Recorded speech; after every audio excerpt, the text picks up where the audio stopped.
Welcome to Upturned Table. I'm Jeremy, and today we are playing The Song of the Falling Star, a mystery from The Wicked Secret for Vaesen by Free League. And with me today, no surprise, are Matt and Will. Hey, guys. Hello. Hello, hello. So then you decided that, so after dinner, that it was time to retire to the sanatorium and thinking this might be an opportunity to get access to Agnes if the doctor is retired for the night as well. So Nils was gathering your belongings. Some of your luggage was brought up to your room. As he passed the nursery on the second floor, he heard the baby cooing at the moonlight, and as he took a look at the child, he could see right inside the child's hairline. There were the protrusion of horns and a tail as the baby moved in the sun. But it was a kind of a strange image that came and went. So you could in the moonlight, there was sometimes that it could be seen and sometimes that it couldn't. And the features of the child also became harsher, like the brows darker and the details more, or the features of the face more severe, more angular and severe. Did he have hoofs? No, there weren't. You didn't notice any hooves. Just a horn and tails and some, kind of sharper features. And green, right? And greenish, yes, and a greenish hue to the kind of the edges of his skin that you noticed. Yes, and the thing that we forgot to do when Nils saw that, so we'll pick up right at this point. So. I know what's coming. Nils just saw this child in the moonlight and needs to roll a fear test. This is when the wheels fall off Nils again. That's right. The fearful Nils. So just a fear 1. So you just need 1 success. So either your logic or empathy. Oh, well, I'm already angry, so... Oh, that's right. Yeah, you took you re-rolled, huh? 2 dice? That's all you got? What's happening over there? Because I'm angry. Oh no. I'm gonna push it. Oh, okay. I'm gonna get hopeless. Oh, okay. Because I already know the next thing I want to do, which would fit with hopelessness pretty good. Oh, good. Okay. Never mind. Oh no. All right, I'm angry and hopeless, and I've suffered something from fear. What does that mean? Yes. Let's see. Angry and hopeless. Probably another condition, and now you're frightened. Is it? Now I'm frightened. Yeah, you have no. You well, yeah, you took the you. Oh wait, yeah, I think you are. Oh no, I think. Oh no, yeah. Let me double check the. Yeah, I was too busy reading threats last time. Let me get back to the. I still think this plays into what I want to do. Go ahead. Oh, good. Let's see. Yes. So, fear value on failure, you become terrified. Oh, okay. Something else. So, So roll. Yeah. So you. No. Yeah. You just take the. Yeah. You'll just take the hopeless for the pushing. You become terrified. And you have to. You roll a d6 to see how many rounds. How many rounds you remain terrified. When you become terrified, you suffer a number of mental conditions equal to the fear value. Oh, I guess you would take an additional condition. Yeah, frightened. So one more, yes, and that's awesome. It's just going to be what happens to me every time. Oh no, right. Yes, and So if you become broken, you have to do it. I roll a 6. Oh no. So 6 rounds, okay. Find you wandering the halls of the estate. What does one have to do when they're terrified? You can choose. So as before, you can choose when you started throwing things in the fire. You can choose to flee, freeze, faint, or attack. Does attack? Attack is there wiggle room in attack? It says you attack the nearest hostile person or creature without a weapon, with whatever weapon you're currently holding. So you're not holding a weapon. You lose the ability to make strategic choices. You will not stop attacking them until the enemy is vanquished. You cannot perform any fast action if there are no enemies nearby. You explode in a fit of rage and start breaking things around you. Okay, so this would be more like attack to harm, I guess. Yes, right. Yeah. Okay. Yeah, and I don't know. What I was gonna do was literally stuff the kid in our luggage. Oh. Oh my god. Let's see if that yeah, let's see. Oh, so yeah, so flee from the thing that frightens you. Yeah, so you couldn't flee the child, okay. You would flee from the child. Freeze, you can't move. Faint, you just go limp. Yeah, attacking. Yeah, I don't think you would be able. You'd have enough possession of your wits to smuggle the kid. I think I'm going to flee. Oh, okay, okay. In like the noisiest, most obnoxious way possible. All right. Down the stairs, like running through their foyer or whatever it is, and like, devil baby, and just run out the doors into the coach if the coach is waiting. Sounds good. All right. Yes. Yeah. Teat prepared the coach, so yeah, the coach is waiting for you. Go, Teat, go! Ride! Drive like you've never driven before! All right, so he sees that you didn't bring you, so you dropped the luggage, right? You weren't. Yeah, yeah. It's laying there in the doorway. Right. Yeah, so he goes and so he's a bit dismayed, and he goes and gathers the luggage, dropped inside the entryway, and so what's Aksel's response to to seeing Nils fleeing out of the house? How's my cousin reacting? Oh, so the cousin he stands immediately from concern and also the safety of the child, and he sends Ainu, please make sure the baby is okay. Make sure my son is unharmed, and so he sends her up. I will have words with my man. He will not come back to this house again. And I'll run out. Okay, go yell. Oh, okay, cousin. Yes, I think that would be best. I will see that my son is okay. Please find out what exactly your manservant is reacting to. It's very disturbing. First, my wife and now your butler are having these reactions to my child. Maybe he needs some of the mud tonight. Yes, of course. Yes, if you're headed to the sanatorium, I would suggest that he takes some of the therapy himself. Perhaps it was the stress of the trip that has so weakened him. I hope with a good night's sleep that he recovers. I am appalled and ashamed. I'm sorry, and I'll keep nodding and being apologetic until I get out. Okay. All right. Okay, yeah, so you're able to make your way to the coach, and Teat gathers the luggage, secures it on the coach, and gets ready to take you to the sanatorium. So that might be kind of hard because I am on the other side of that coach door holding it shut. Oh no. Okay. Nils. The woman was right, and the Russian was right. It's a devil baby. Well, let me in and we'll leave. It's just me here and Teat. Hey, you know Teat. You love Teat. Hey, Teat.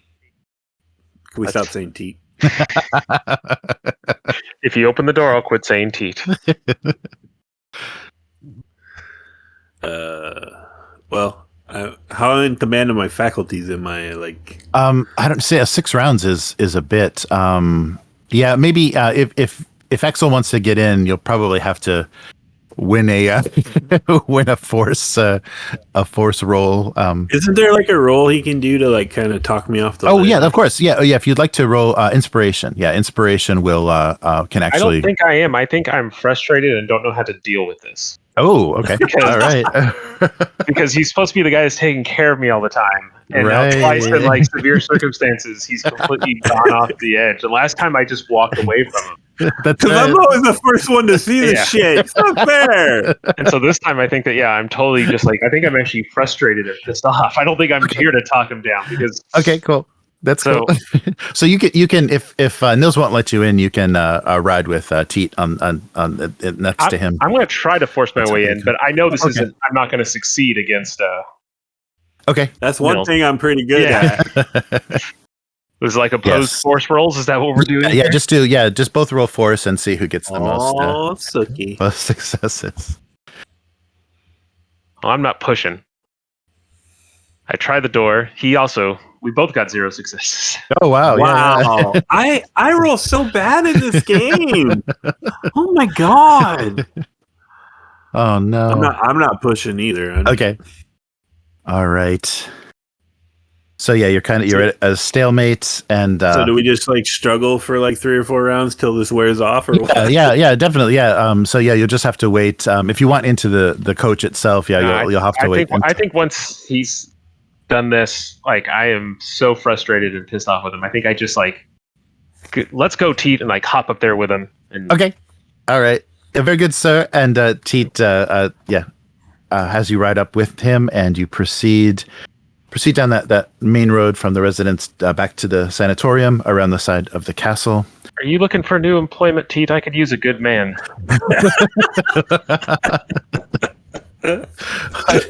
I'd have to speak with the count, but I'm sure he's been happy with my employment. He's employed my family for quite some time. Well, if you ever want to change a venue or to get off this little tiny island, just contact me. I'll be happy to have you. Very good, sir. I'll keep that in mind. It has been quite unusual around here as of late. And you arrive. Yeah, so you arrive at the sanatorium. It's evening, so it's dark. And there's only a single nurse at that desk in the main entrance. But showing her your room key, she allows you to head towards the medical wing, the kind of more hospital wing of the sanatorium, to your room. And I don't think I gave you a room number before, but 13. 13. Oh, okay. There we go. No. Yeah, we'll go with 13. Yeah, room number 13. And you pass the doctor's office, Dr. Norman's office, and it's of course closed, and no light inside. Looks like the office is closed and locked. And so Nils is like walking like 6 feet behind Aksel with the luggage. His like usually very erect stance is all slumped over, and he's kind of like so embarrassed and sad right now. Very good. Yeah. So you recovered on the trip. You completely recovered from your terrified state. And the nurse, not my anger, fear, and hopelessness. That's true. You're still carrying that with you. And the nurse also indicated. So I'm sorry that there are no longer baths available this evening, but of course, first thing in the morning, we can schedule you for a bath. Feel free to enjoy the local water. It also has a reviving and regenerative property, so please help yourself. Nils is like frantically shaking his head no when she says that. No devil water. All right. Okay, and you can proceed to your room, and Teat helps you. When we leave, I think I asked for, before we leave Teat, I asked him to come pick me up, tomorrow, to hopefully have lunch again with my my cousin. All right. Very good. Because I realize there's no phones to call anybody, so we have to set those up now. Yes, of course. Right. No texting. All right. Yeah, he'll do that as well. So yeah, I'll let the Count know that you'd like to see him for lunch, and of course, I believe that will be without your butler, of course. Yes. Most certainly. Very good. Very good. Okay. So the coach leaves you. The coach departs. It's only half a click. We could walk. Yeah, right. That's true. Enjoy the castle. Castle's surrounding the outskirts of the castle. All right. So what would you like to do? Do you want to so recovery? Well, like first we're going to check into the room, right? Or we're getting to our room. When we get a moment alone, Nils is going to take that moment to say to Aksel, "Sir, I'm very, very sorry for my behavior earlier, but you need to know that that child. I think the woman is right. That child, I saw it in the moonlight. It had horns and a tail." Well, you were hysterical, but it did react poorly to exorcism rites, so you maybe aren't too far off. But you embarrassed me in front of my cousin. I bring you along these things because I need support. Of course, sir. I do apologize. I feel like Maybe it was a travel. A good night's sleep, I'm sure I'll be right as rain. Very good. Yes. So, what is our accommodations? Is there a guest suite or a servant suite attached to my room? Probably not. No, yeah, it's a room just with two beds, and it's a bit it's nicer. I mean, they're nicer facilities, but it is very hospital. It's like a very nice hospital room. Mm-hmm. Nothing very fancy. No fresh cut flowers or anything. It's very very Spartan. But it has everything you need, and the beds are surprisingly comfortable for hospital beds. Well, here's the plan, Nils. I'm going to take a short nap, a few hours. I'll hope you can wake me up, and then I'm going to head out and try to sneak and find my cousin-in-law. Yes, or your cousin's wife. Yes, and talk with her.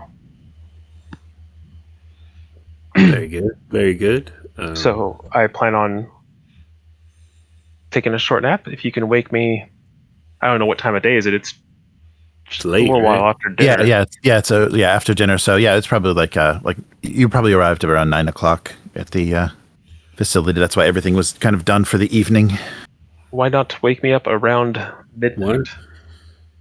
Yeah, that'll work. And I don't really say anything else to him, and I just go lay down on the bed fully clothed and try to get a couple hours of sleep before I have to get up and run around. Oh, you don't want your pajamas, sir? No, lay out something for a more athletic for me to wear tonight. Preferably dark. Oh, of course. Nice. All right, and so Nils can spend this time if he's not sleeping, kind of healing. There's activities that you can use to heal your mental conditions. So I could be helping, but I'm just too pissed right. off. Yes. Yes. So your room at the sanatorium would be considered a safe space. There's nothing threatening. There's a pitcher of water on the counter, though. Watch right. that. That's right. The water doesn't.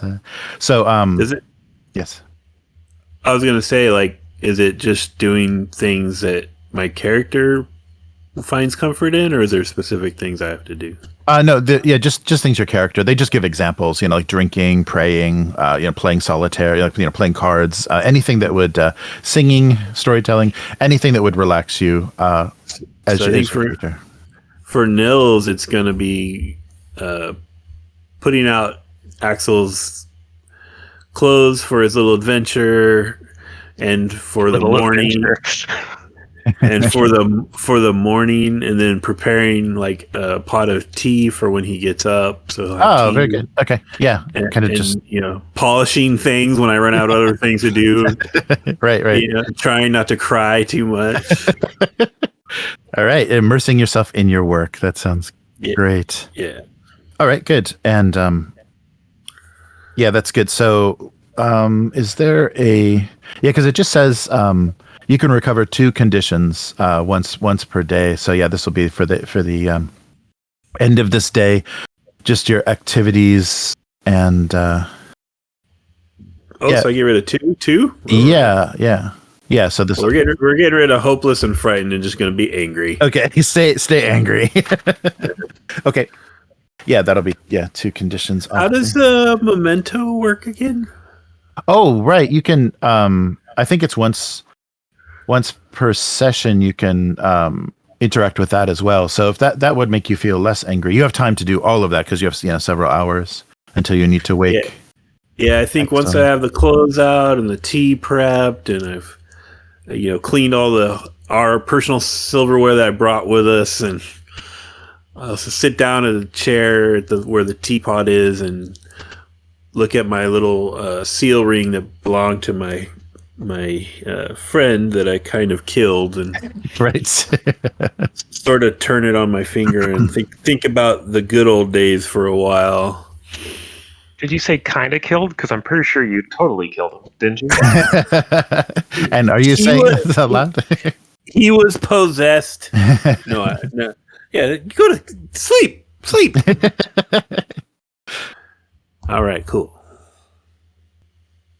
Oh yeah, this is just the character. Yeah, I think it's just heal a condition. Yep, by interacting with it. Okay, yeah, so you can fully heal then in this downtime. Cool. Yeah, get rid of your anger as well, because the resting and the just your. I feel like there's still like underneath my rational thought, I'm still angry, frightened, and hopeless.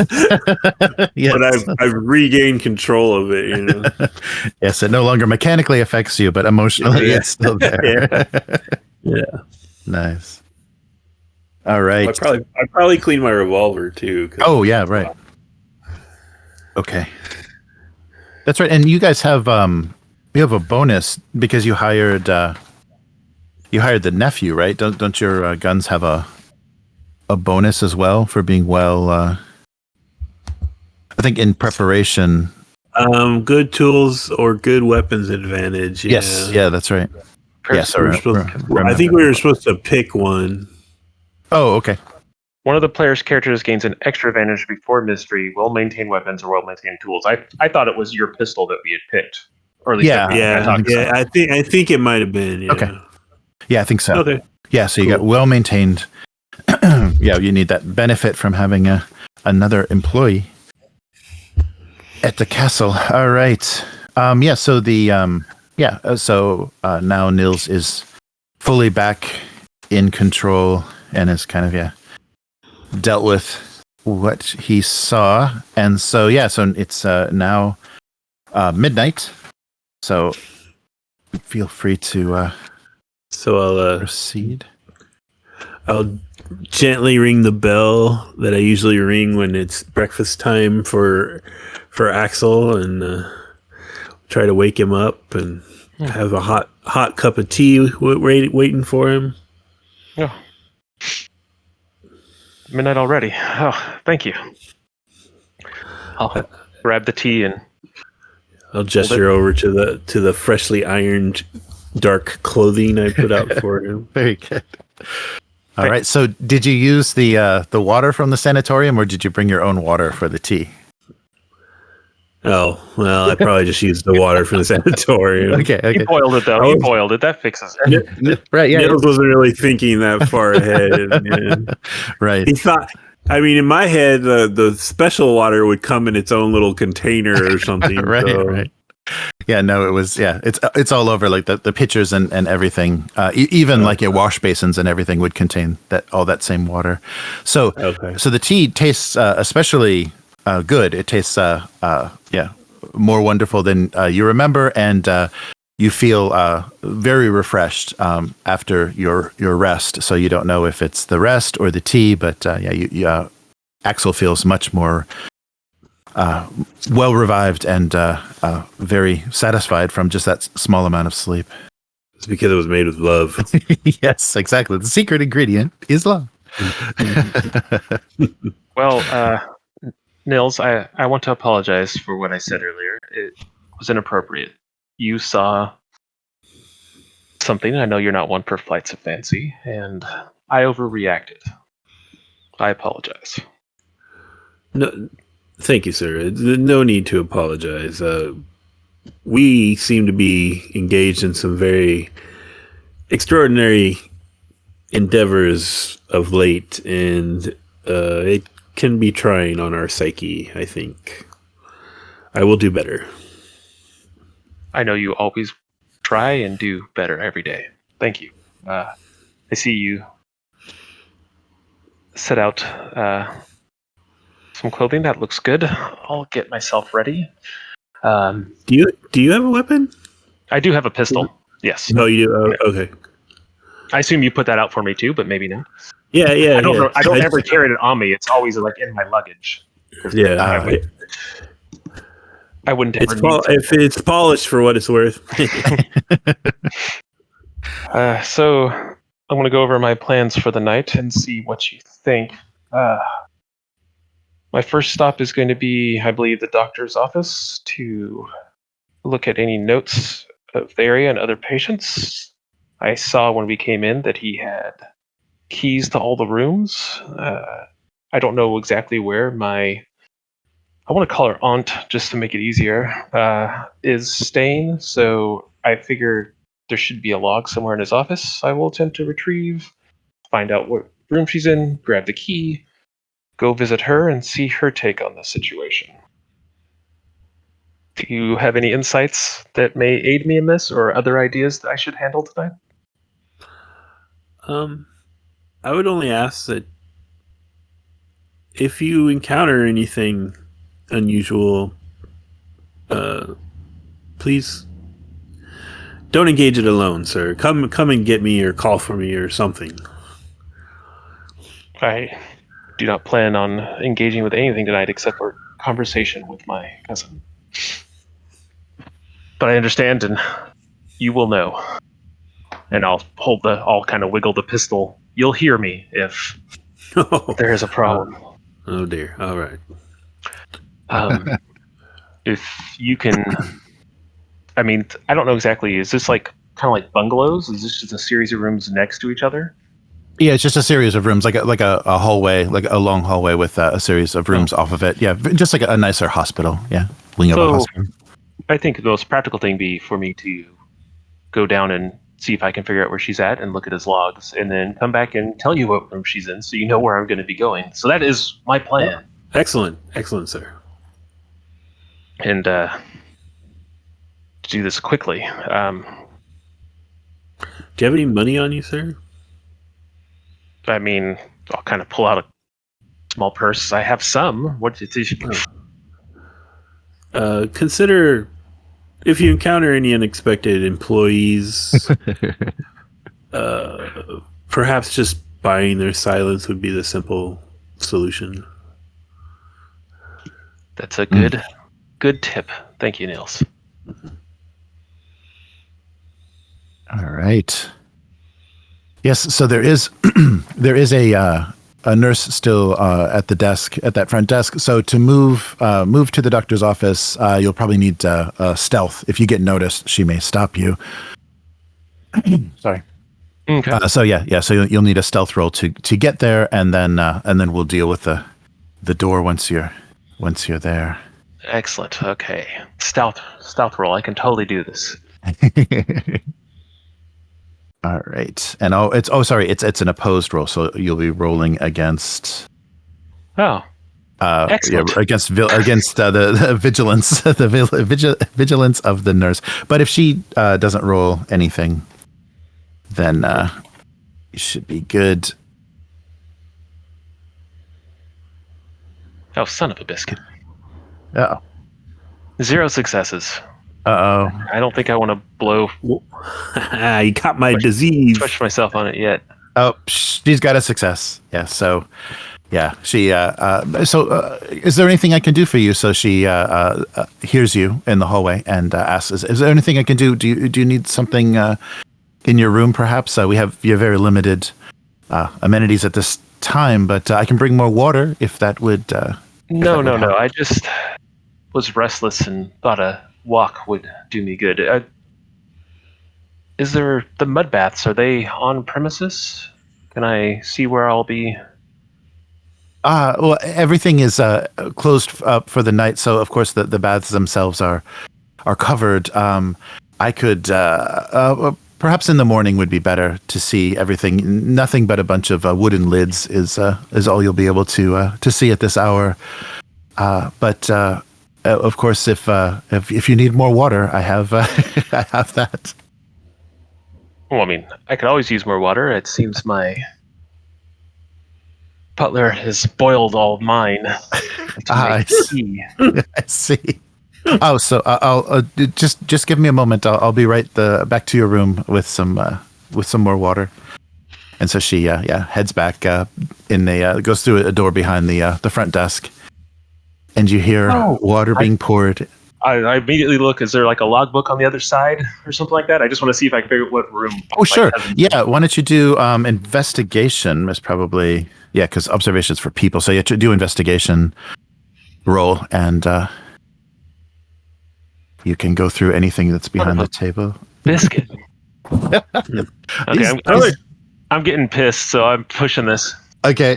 There we go. I got a success. All right. Excellent.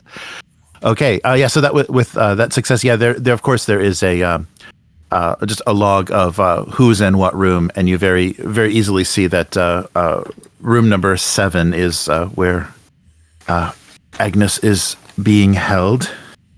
Your cousin's wife, the Countess.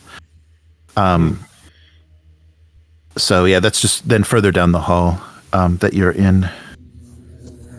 I'll hop back straight up and sit there tapping my foot, looking impatient when she comes back with the water. Good. Yes. So she presents you with a tray with a glass pitcher and some additional smaller glasses. Here you are. So I hope this will help you settle for the evening. If you do have further trouble sleeping, let me know. We have some medicinal tea here as well that may help you sleep. Have any brandy? Oh, I'm sorry.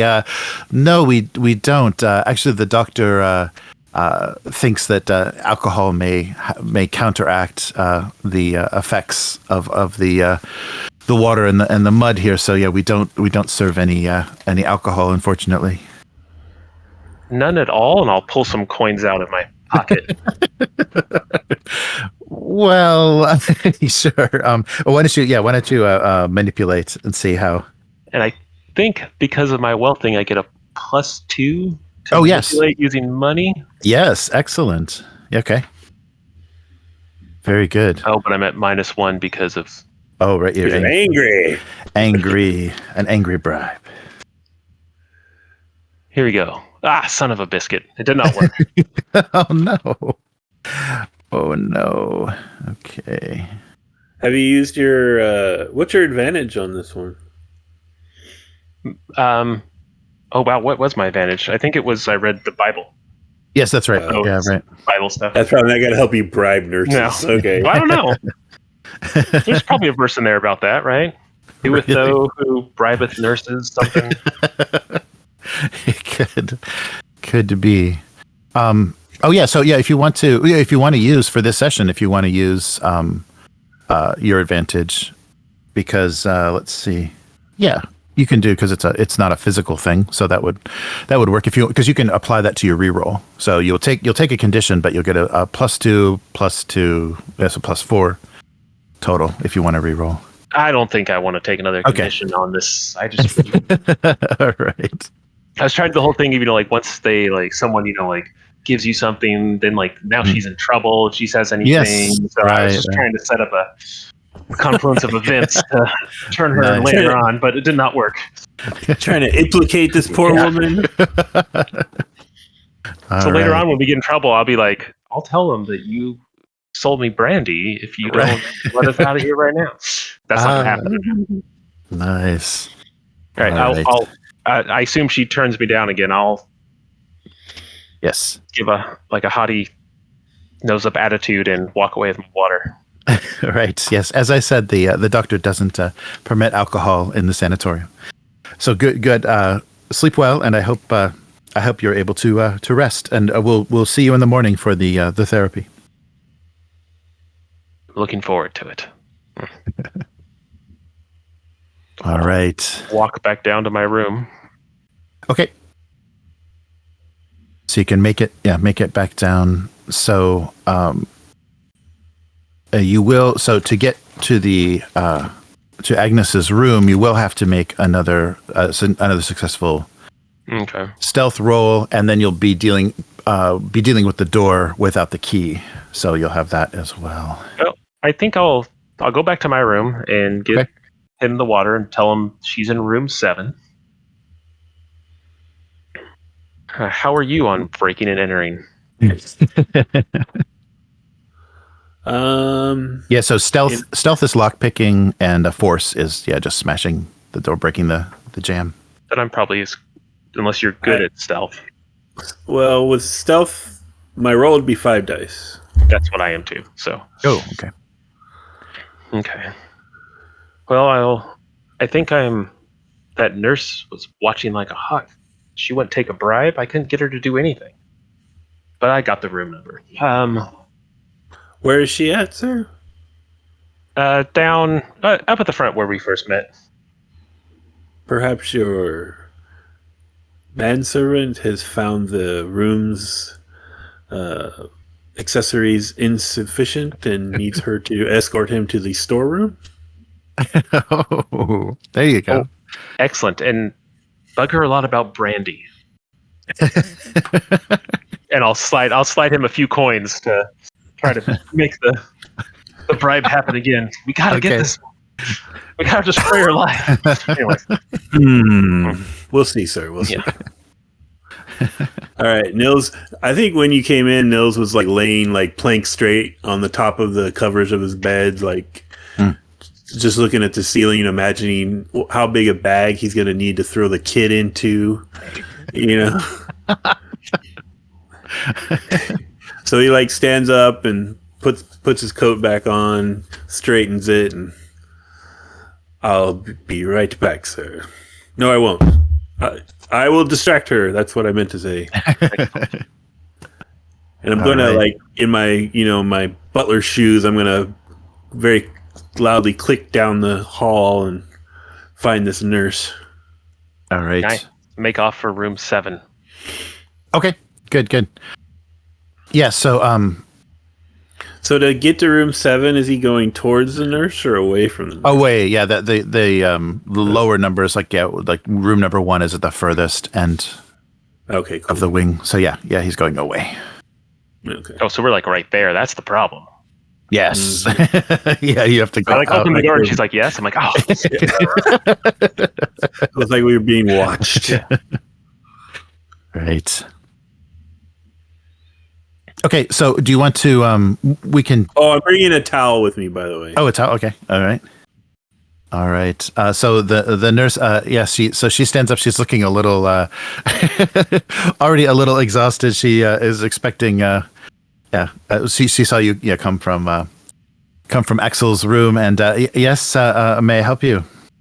You are the nurse on duty. Yes, Anne Marie. I'm Anne Marie, and I'm the overnight nurse. And I hold up the towel in front of her face and like, would you like to explain this?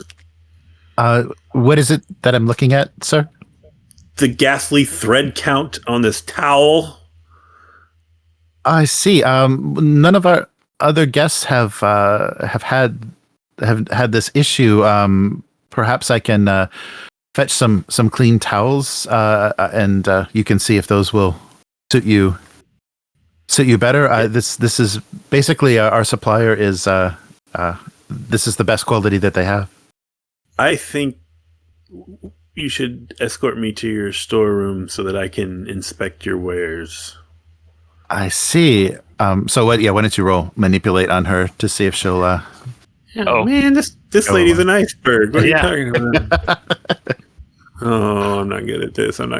Okay, come on, Dice. You owe me. Oh, there you go. Hey, very good. Yes. Yes. So I apologize if you're unhappy. Let's go to the linen, and I will show you everything that is available. Perhaps there's something that will be more appropriate.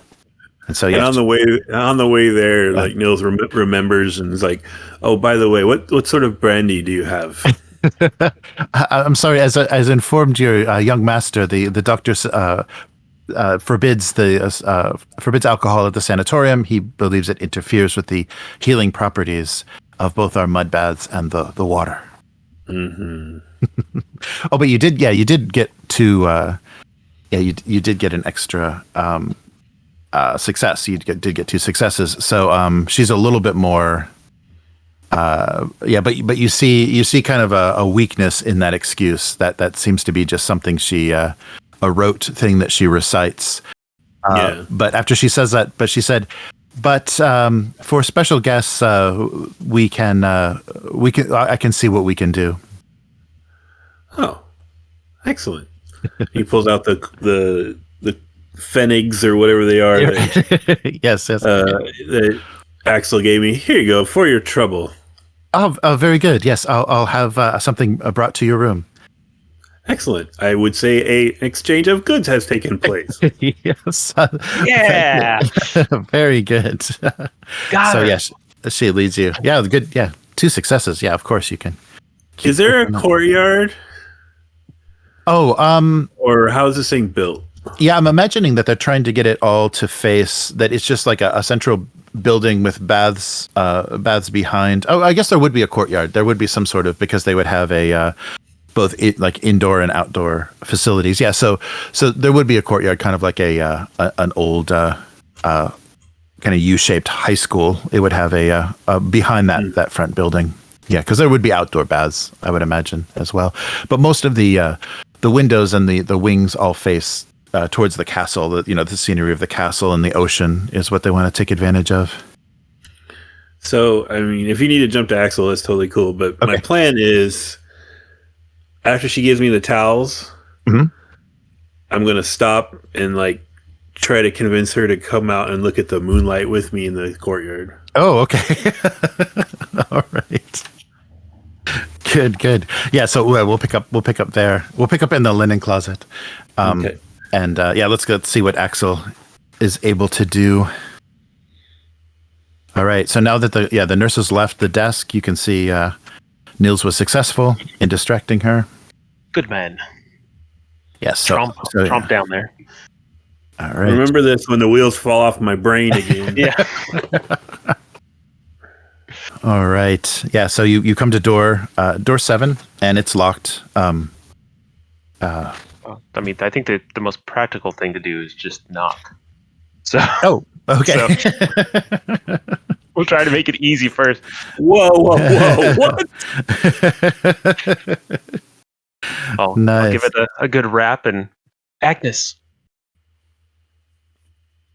yes. Please wake up and answer. Are you there? So you don't immediately hear any response. But if you'd like to continue to call to her and try, I guess, manipulate. Yeah, give me. Okay.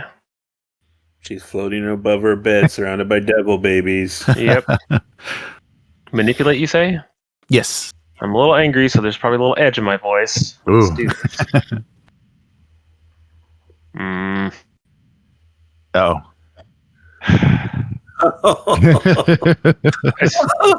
Force. No, I'll. I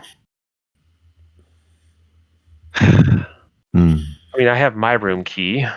I imagine these keys aren't too. I mean, they're probably not like contemporary keys. They're big. They have a little flanged end on them, right? I can fix this. Yes.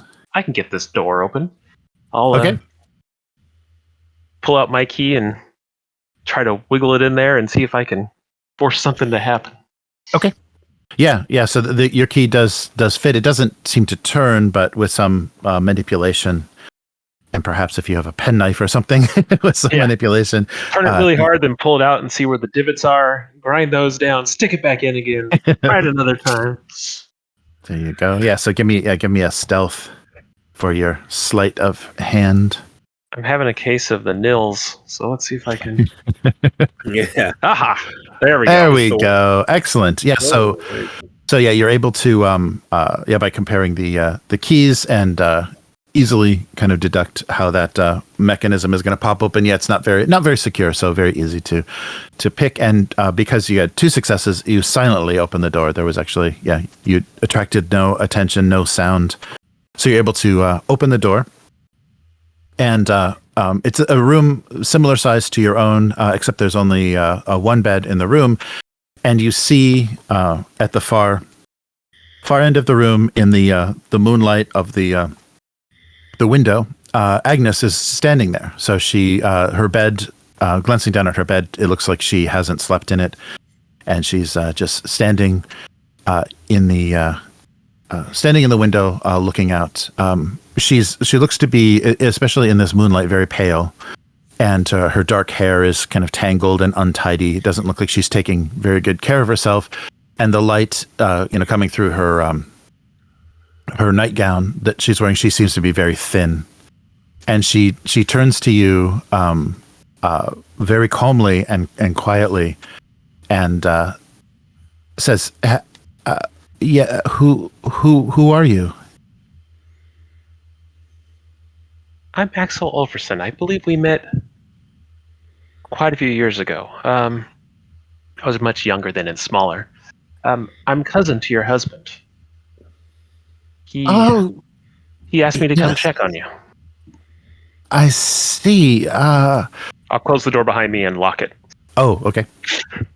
Very good. I see. And then she's tries to smooth her hair and her nightgown and says, "It's very good. I apologize for my appearance. I've had an incident, and it's brought me here. Actually, if you are here because of my husband, are you going to get me out?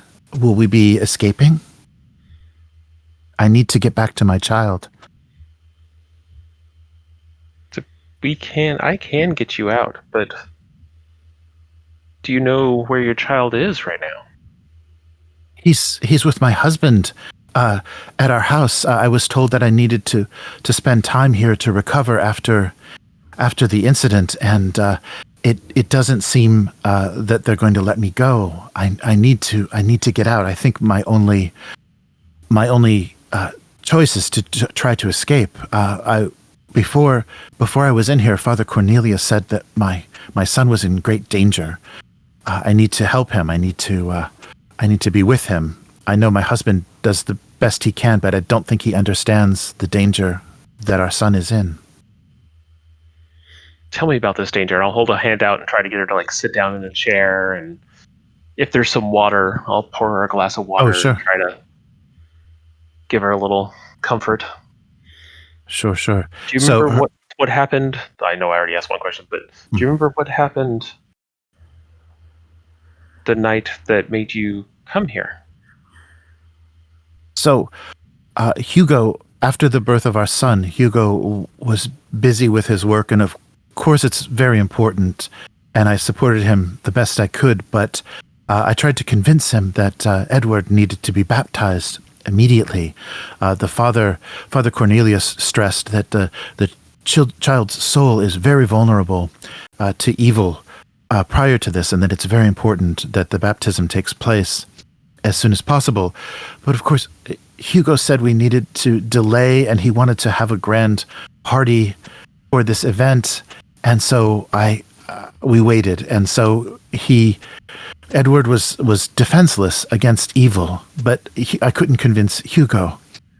And then her face gets kind of dark, and you see her clenching her fists a bit from the light from the window. Mm-hmm. And after a few weeks, I noticed that Edward had changed. I swear, I put him in the cradle, and I could see his face shifting and changing. His eyes would grow dark, and his beautiful features would twist into this strange, wild appearance. When Hugo returned from one of his trips into the village, and I kept telling him there's something wrong with our son, and he wouldn't listen. So the next night, I'm sitting with the baby next to the cradle, and the child sat straight up. He was only 2 weeks old at this time, and he sat straight up and looked at me. It was not my baby. It's some sort of monster.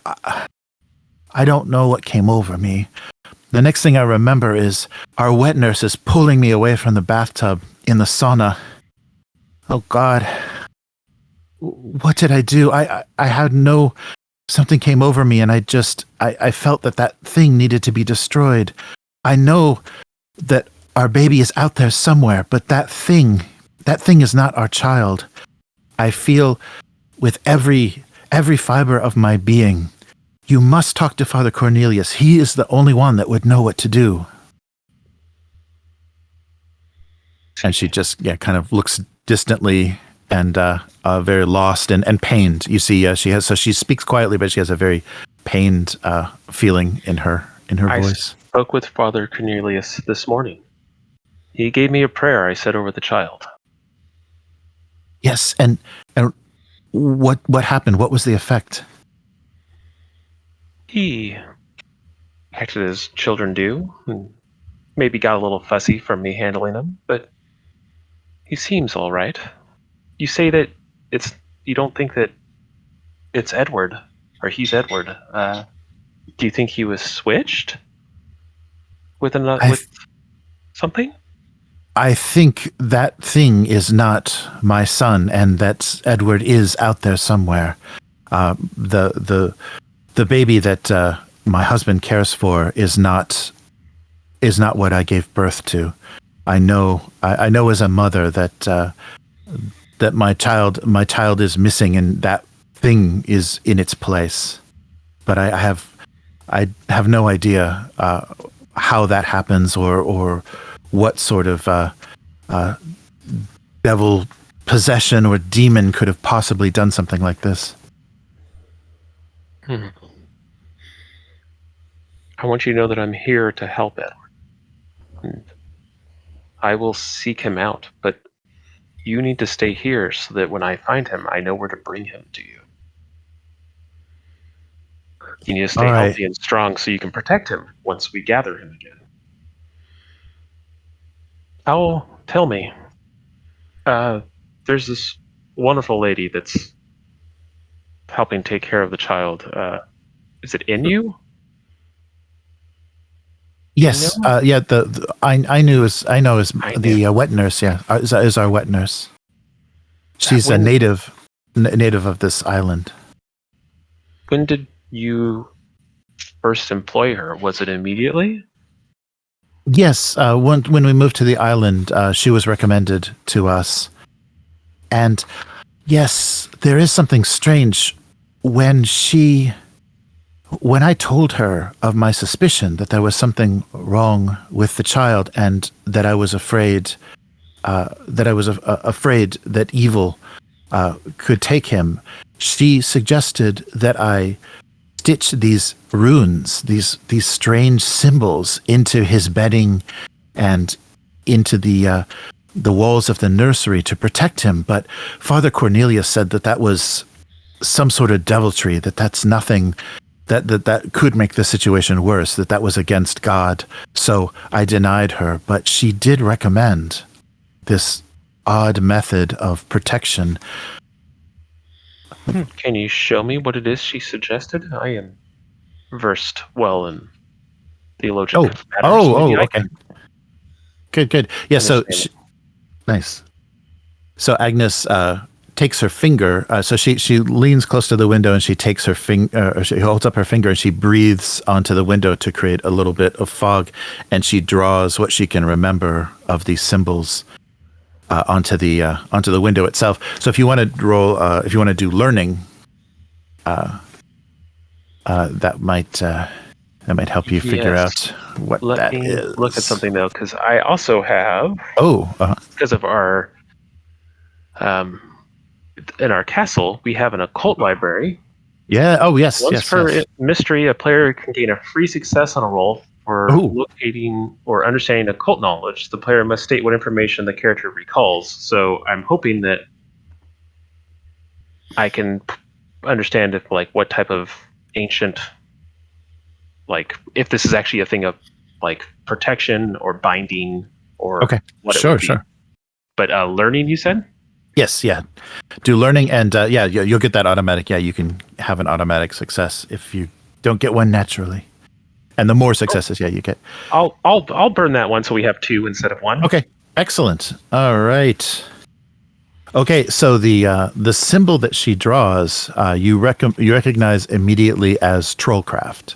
So it's a symbol of that troll magic uses. So the occult library listed that as one of the type of magics that Vaesen use, and it is a symbol of protection. So Aino was trying to yes. Do I think it's something to protect? Like, does this feel like something that was protecting the child from outside forces, or something from protecting whatever? Like, do I think I know? Maybe I can't tell the difference, but is this trying to protect a spirit from being like exercised, or is this trying to protect the child from a spirit? If that makes sense. Yeah, sure. Well, yeah, from what you understand of the symbol, it's just protection. So it'd be protection of the child. Yeah, the actual child would be protected from any sort of outside influence or attack. Yeah, is what you know of that symbol. Okay, and in general, you said it's trollcraft. Is that just like that's just a type of magic? Yeah, it's what I mean. It's the what trolls use. Yeah, what trolls specifically use. I think it's used by other Vaesen, but it's probably the most powerful and common of the magic of Vaesen. Let me see if I can find if there is a specific thing. Sorry, let me just look. Oh, actually, I should just look in the PDF. I can Control F it. Yes, so it's a symbol of protection from trollcraft, and some Vaesen have there's enchantments and curses and trollcraft, of course is was created by the trolls, is used by can be used by others. Trolls and fairies from your reading, are able to use this. And let me see.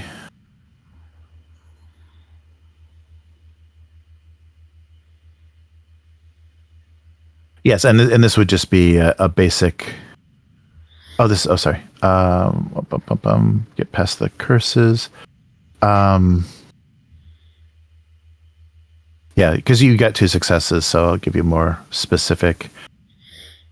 What this would have been would have been so the symbol reads as protection, or you would translate it as protection, but basically what it is a obstruct spell or an obstruct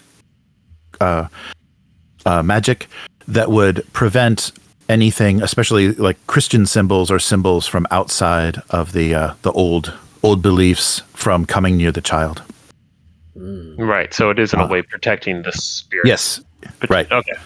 Right. But it wasn't allowed. I mean, it may you didn't, and you don't know whether or not Ainu was able these symbols, but initially Agnes did deny them, so you don't know whether they were actually used or not. Mm-hmm.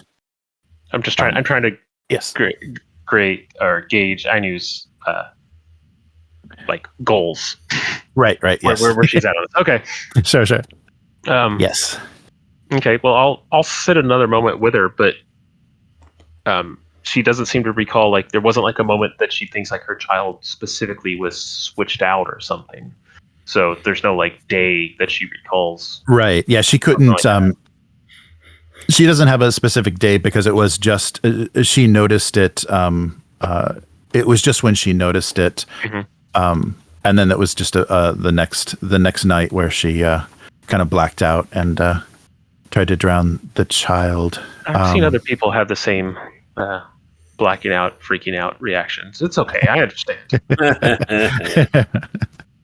Nice. Yeah. So, but she continues to recommend. So Father Cornelius he's the only person that I can rely on. That he's brought me a lot of comfort and helped me to try to understand what's going on. But of course, he hasn't been able to resolve the situation yet. So I would suggest consulting him. for I what needs to I've be done. spoken to him once, and I believe we have a good rapport. I will talk with him again. Thank you. Very And good. know that someone is here for your child. It's me, and I will save him. Very good. Yes, when Edward was born, he was such a joy. I'm so lonely here. I just want to get back to my family. I want to get back to my home, but I want to know that that is my boy in our nursery. Tell me, when you first saw these features, was it nighttime? Yes, it was at night. It was very much like this. The moonlight was coming through the window, and as I watched him sleep, he changed. Okay. All right. Thank you. Like I said, have faith in me, and I will pay it back. Now, looks like you need some sleep. Know that things are being taken care of. And I'll sneak back out the door. I guess I unlock it first. Then sneak back out the door. Okay. All right. Excellent. All right. Yes. So she just watches you leave. Just stays in her position by the window. All right. Yeah. Very good. That's everything that she knows. Now you're making moves on that nurse, Matt? Oh, that's right. Yeah, we're back. So so you're in the linen closet with the nurse. Is she what is she, like a Nurse Cratchit kind of nurse? No, she's actually quite young. Yeah, young and attractive. Yeah, she's young, blonde hair and very attractive young nurse. All right. So yeah, after I get the towels, like I'll hold them and look at her and say, "Could you show me the way to the courtyard? I understand the moon is quite striking this evening." Yes, very good. So we have the towels that you need. These are acceptable? Well, they will do. Okay.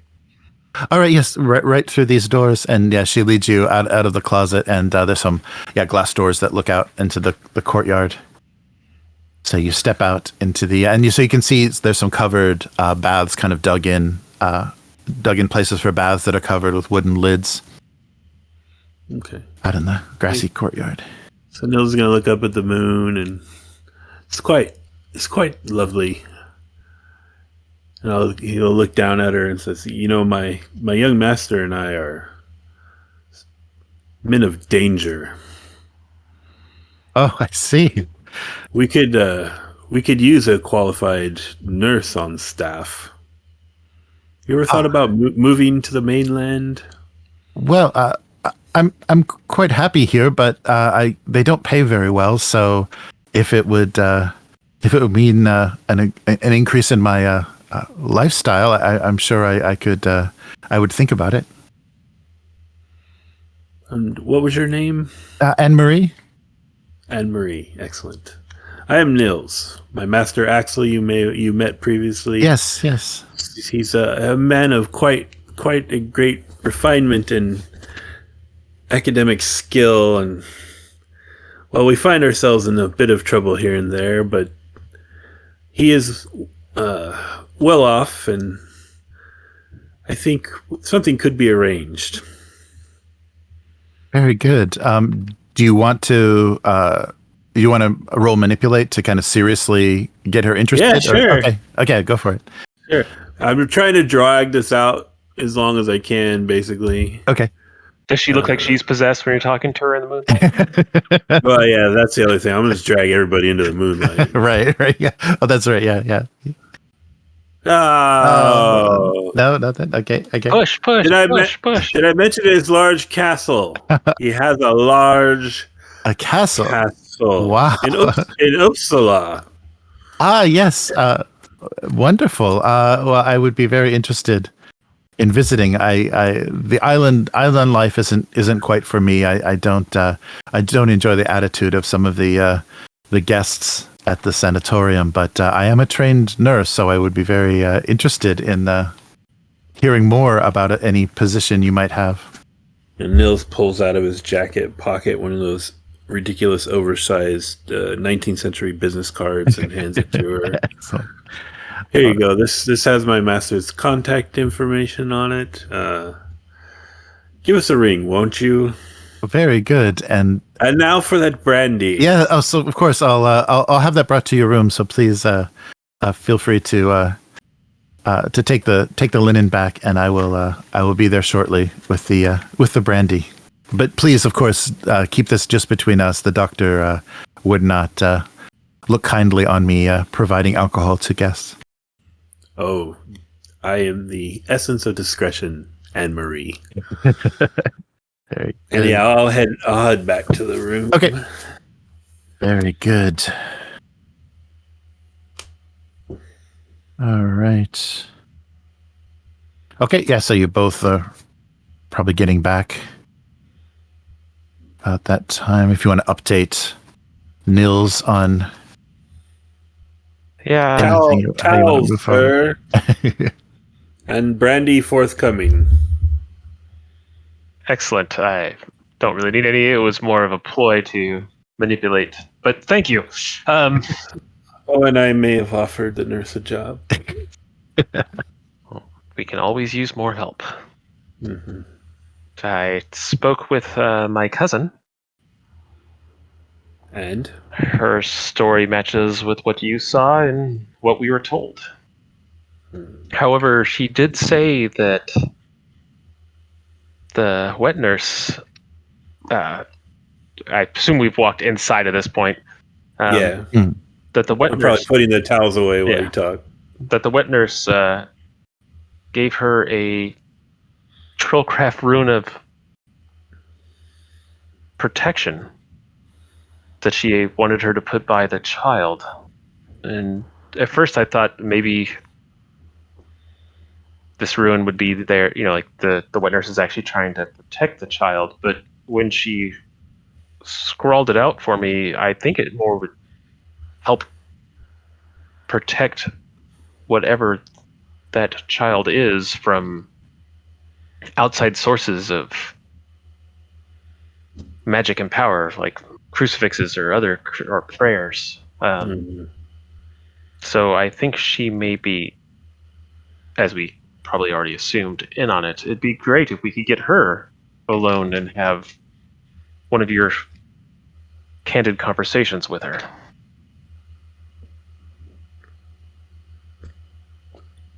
But with all due respect, I believe I'm no longer allowed on the premises. Well, we can work on that. Perhaps we could get the household to journey out to the crater? Yes. Or, at the very least, to one of these villages that he speaks so highly of, with the great food and the lively music. There was talk. Who told us about them coming out of the trees? Where did that come from? Oh yeah. That they were attracted to the craters from the forest? I think that was, I think that was Teet. Yeah, I think Teet, I think you had a kind of a long conversation with him. Yeah. Yeah, that there were very ancient creatures that came out of the forest that lived in the forest that if your cousin the Count could take us to the crater, to show us around, as it were, we could perhaps take her out into the forest and maybe get this all settled. I might be able to arrange that. And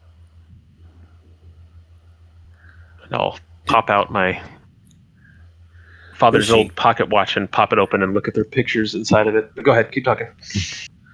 Was she hired directly by your cousin, or how did she come into their employ? I believe she was highly regarded, and she sounded like she had hired that they had her on staff before the child was born, right? Like she was just a native here that they Yeah, she was recommended, was and yeah, midwife type person, right. right?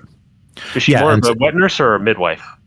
Even though I she's think she probably worked as both. She was she was with Agnes the entire time, and Agnes relied. I think the Hugo knew he was going to be absent through most of the pregnancy, so he wanted someone there, and originally hired as a kind of as the midwife and to help her through the pregnancy, but they kept her on because of their relationship, and they could rely on her. So, was Agnes pregnant when they came to the island? Let me see it had been a few years. His research took a few years. Yeah. So, no, she wasn't pregnant when they first came to the island, and he came here just for the study, but she became pregnant, and then he became more busy, and his dissertation took him generated a lot of interest, and so he had to present it, and so he had to travel and spent most of the time, even when they were there, he spent most of the time in the village in the interior of the island and not in the town.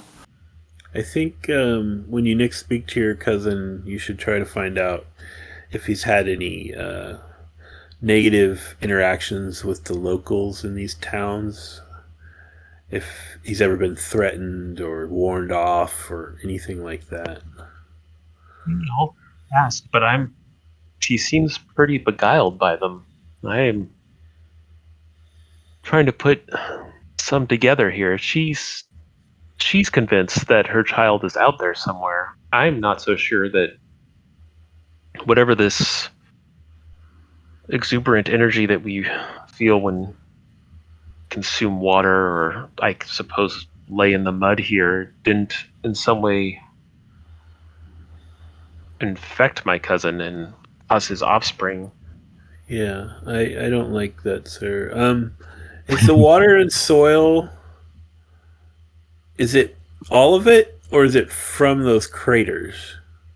Oh, yeah, it's I think it's all of it. The entire island has a very. I mean, I think it's actually losing where the city, where Arnsberg has been established, maybe around the castle. There's less there's less healing properties of the soil, but the further you go into the interior, so kind of the development of the island has made it a little more rare. It's a little harder to find. So the sanatoriums are kind of traveling deeper into the island interior to secure more of this dark, rich mud. But it's not specifically from the craters. But, okay. Yeah. This could explain maybe why this is happening too, as the foreign agents move into this land and the Christian church gains power and the Vaesen are pushed out. Maybe this is them pushing back, because if it was just the water and food itself, all the populace here would be these assumed creatures. And yeah. I'm assuming that we need to get more people out in the moonlight and see if any of them show these signs. Well, I think your I keep wanting to say uncle. Your cousin has a library, correct? I don't know if he has a library. He has all of his notes and information, which he offered to share with me freely. Mm-hmm. Perhaps you can research through his materials and try to look for information on these trolls, and maybe there's some sort of changeling type situation where the babies are switched. Yes, that seems to be to me the two possible lines. The child was switched at some point, and my small cousin is out there somewhere in the woods, or this is his nature now because of whatever rituals were done to my cousin before he conceived him. Oh, and I'll sketch out that rune that she did, like as I understand it should be. And I'm like, if you see anything like this, deface it and destroy it, because it will be it's probably protecting these magic. Did I see any runes like around those wooden statues? Oh, or anything? yeah. Actually, you recognize when Axel sketches that out. You recognize that as either incorporated into on the surface of some of the carvings or on some of the surfaces in Aino's room. Yeah. Yeah. So yeah, you recognize it immediately. The nursemaid has little statuettes of those devil things, trolls, whatever they are, and they do carry that rune. Oh. If only I had one of those to look at, I could maybe figure out more. I feel, sir, that there is a deeper mystery, but I think we already know who's at fault here. Are you saying it's both my cousin and the general populace? No, I think the nursemaid needs to be held accountable. I believe that she's part of the problem, but as I say, my cousin seems to be beguiled by these people. To the point where he's fearful of rites being done on the child. Why would he be scared of that unless he in some way knew, maybe not on a fully conscious level, that the church rites would cause discomfort? Mm-hmm. I don't know if I told you this, but I spoke a small phrase of an exorcism rite, and it upset the child. Guess that Russian was good for something. In fact, you're not really a religious man, are you? No, sir. Well, neither am I, but it worked when I said it, so maybe it doesn't require faith. I'll go over the few lines that I can translate from the book and see if I can get him to say it phonetically by rote, so we can just slip that into conversation. I know it's weird Latin phrasing, but just say stuff like this and see if it triggers anything with other people or. Ipso facto malleus maleficarum. Domino, Soldos, Deuterol. Yeah. Okay, yeah, that's good. Yeah, that's very good. It's almost more like strange math at work. How so? Well, you say a certain thing in a certain pattern, and it creates an effect in the troll. They're calling it religion. I'm going to think of it as just science we haven't quite figured out. It's an interesting way to think of it. Now, I'm looking forward to getting a little bit more sleep. Mm-hmm. You look a little haggard. Why don't you lay down? Thank you, sir.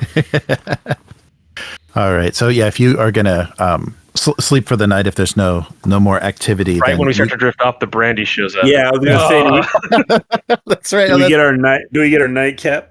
That's right. So yeah, as you prepare for bed, yeah, you hear a rap on the door, and some brandy and hot water is brought to you, so you can warm the brandy. I'll give her another few coins as a thank you.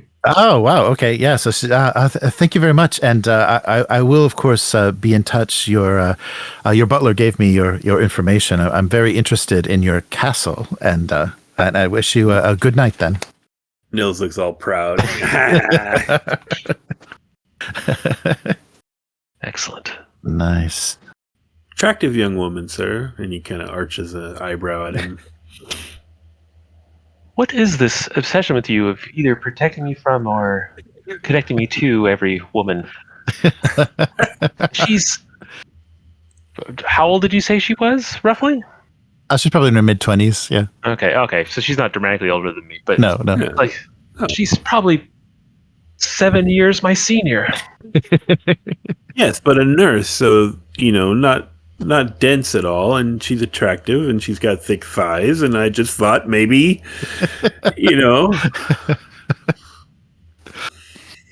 I have to think of your future, sir. Yes, well, until I figure out what actually resolved the situation around my parents' death, I don't think I'm going to have time for anything like that. Very good, sir. Your brandy, and good night. Yeah. All right, so you can get rid of your conditions, from your sleep. So you wake up not angry or anything in the morning. We're both, I think, running a little angry all the time, but I hear you. Yeah. Yeah. It's always under the surface, just waiting. All right. Okay, so you wake in the morning. So are you going to take the therapy, the mud bath therapies, or what are your plans for the morning? I think I'm gonna go down there and experience it all. Yes, because I want to know what's going on. Okay. I understand that Nils is very unhappy about this, but Yeah, Nils is not. Okay. He's got. Should I pack us to leave, sir, or just? I asked to have lunch with my cousin, so yes. Now, due to the circumstances of last night, I don't think you'll be accompanying us. Do you want to spend time around the city, getting reads on people, or perhaps,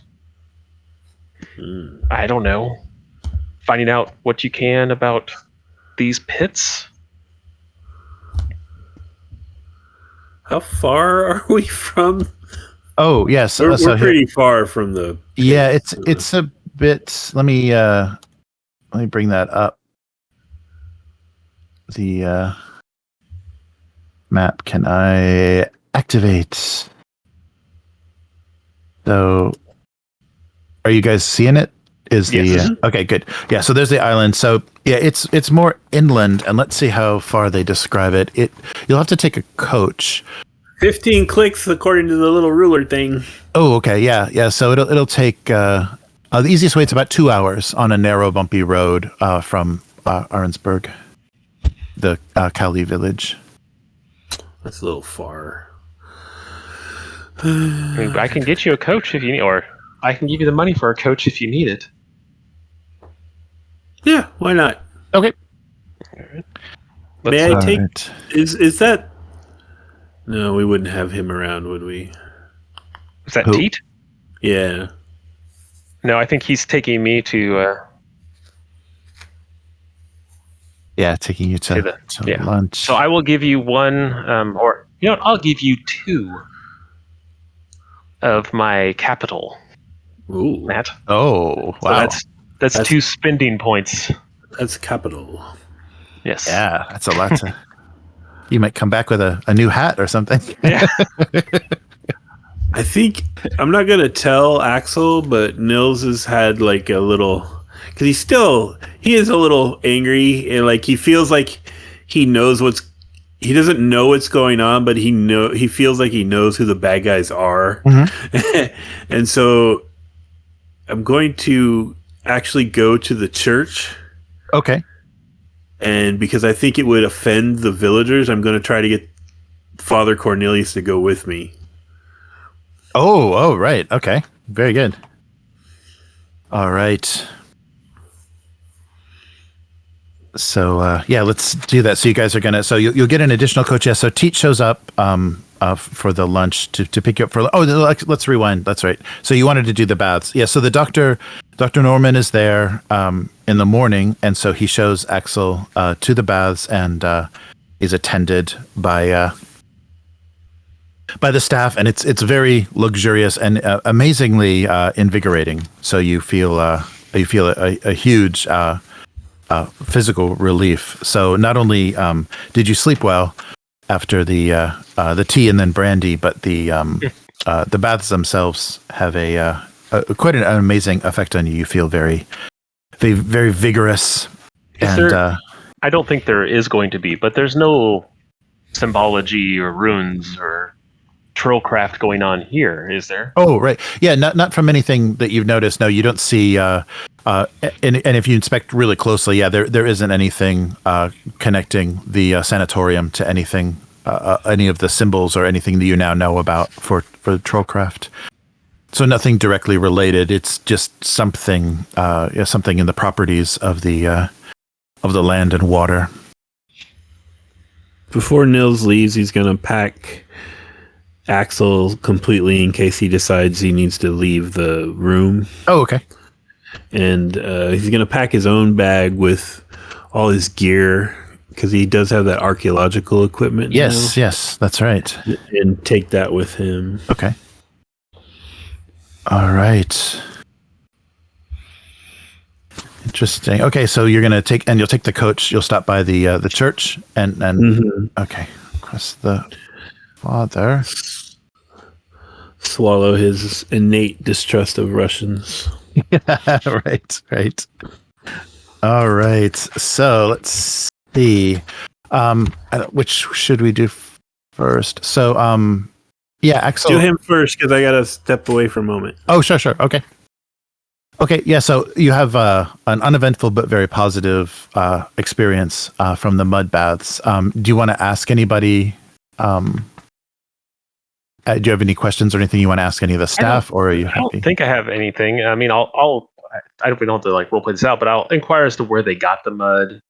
Oh, okay. Like, do they change it every day, or is the mud good mud for as long as they keep adding water, stuff like that? Okay.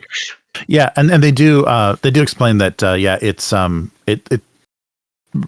more recently in the past few years it does seem to be kind of losing its properties, so they have had to travel like deeper into the island to secure richer mud that has the same kind of healing properties. So yeah, kind of the same thing that you suspected. The development and the civilization of the island actually is having an effect on these whatever these properties are, these supernatural properties of mud. Okay, no, yeah, I don't think there's anything really I want to do here. I feel like these people are not the shenanigans people, so. Right. Okay. Good. Okay, so you want to proceed to the residence, your cousin's residence, for lunch? Yes. Okay.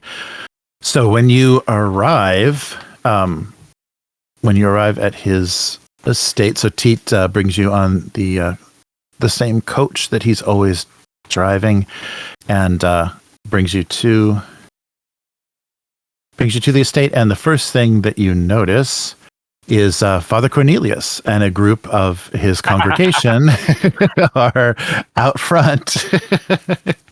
Of the residence. Hugo is standing just inside the front door, and they are demanding that they turn over the child.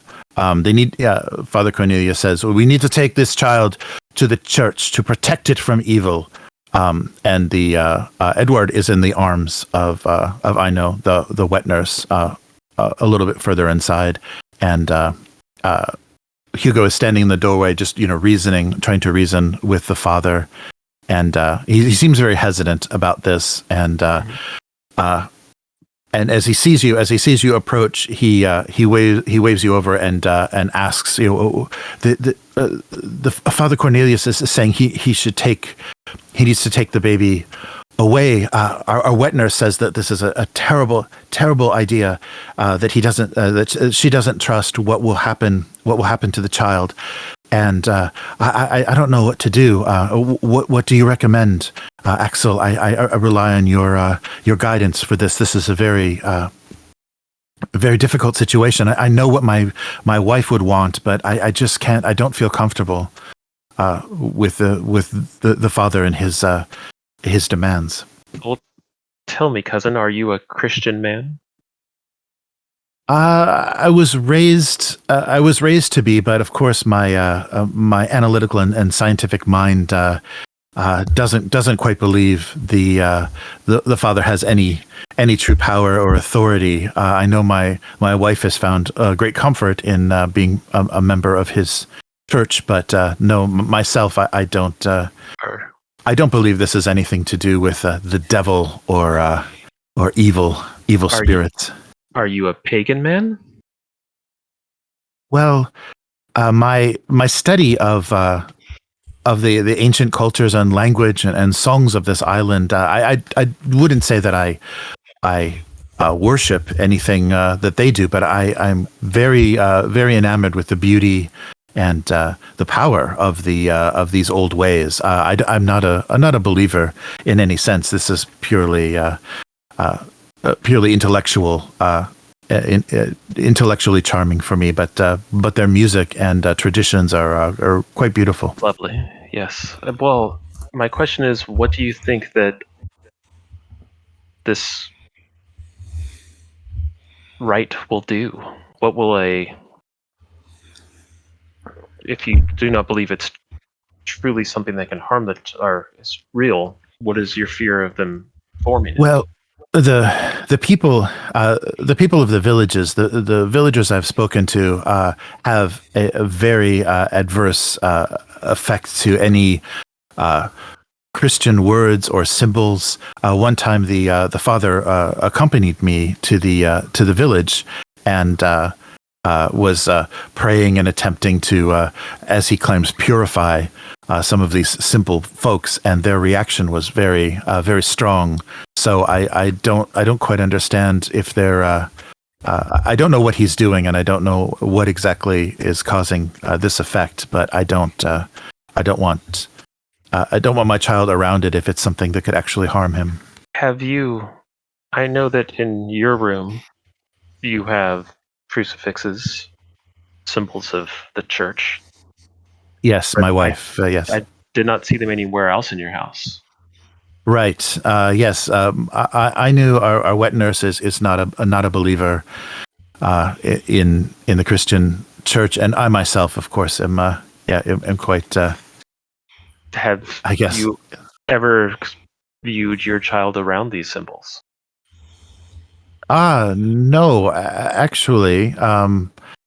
Once Agnes was taken away, no, Edward has never spent any time in our room, in our bedroom. He's remained in the nursery. I can tell you I'm also not a man of faith, but every now and then I utter a small prayer and figure it can't hurt.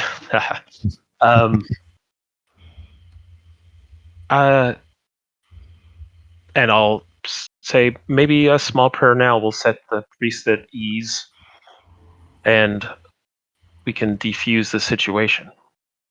What do you think? It couldn't hurt as long as we don't give up our son to the father. I don't see any harm in it. I'll step forward to and do little goo goo gaga finger at little Edward and I'll very loudly and but without not aggressively or anything like that. I'll start saying out the Latin prayer again that I had done the other night. All right. But well, this will solve everyone's problem. De pluribus unum. Torture babies again. Huh? Yeah. Right. And okay, and so the father is within. He can hear this. He's within listening distance, and hears the prayer and nods. He's very happy. He's very happy that to hear those words. But Ainu has a very so. Edward was cradled in her arms, and as you begin to recite the prayer, and she sees the reaction of the child, she grabs the baby and turns around and says, "You can't do this!" And she runs actually to her room with the child. So she runs up the stairs, or I guess she's down. Her room would probably be downstairs. She runs to her room with the baby. I'll look at my cousin and say, "She's being hysterical. It was a small prayer." So, and so does she often act like this with your child? This is the first time that I've seen anything like this. Of course, the father has never come into our house, so we've never. There's never been prayers around her, Christian prayers around her. This is very odd. She is a native of this island, but I don't know why she's reacting like this. Well, I spoke with your wife last night, and she's wanting to come home and spend time with her family and her child, but she is a woman of faith, and I think these prayers are important to her. So it makes sense that we should expose Edward to these and let him know of them. And I think that it would ease her mind and would also prove that there was nothing unusual going on here. I can see the the wisdom in your words. How did Agnes look? Does she seem to be improved?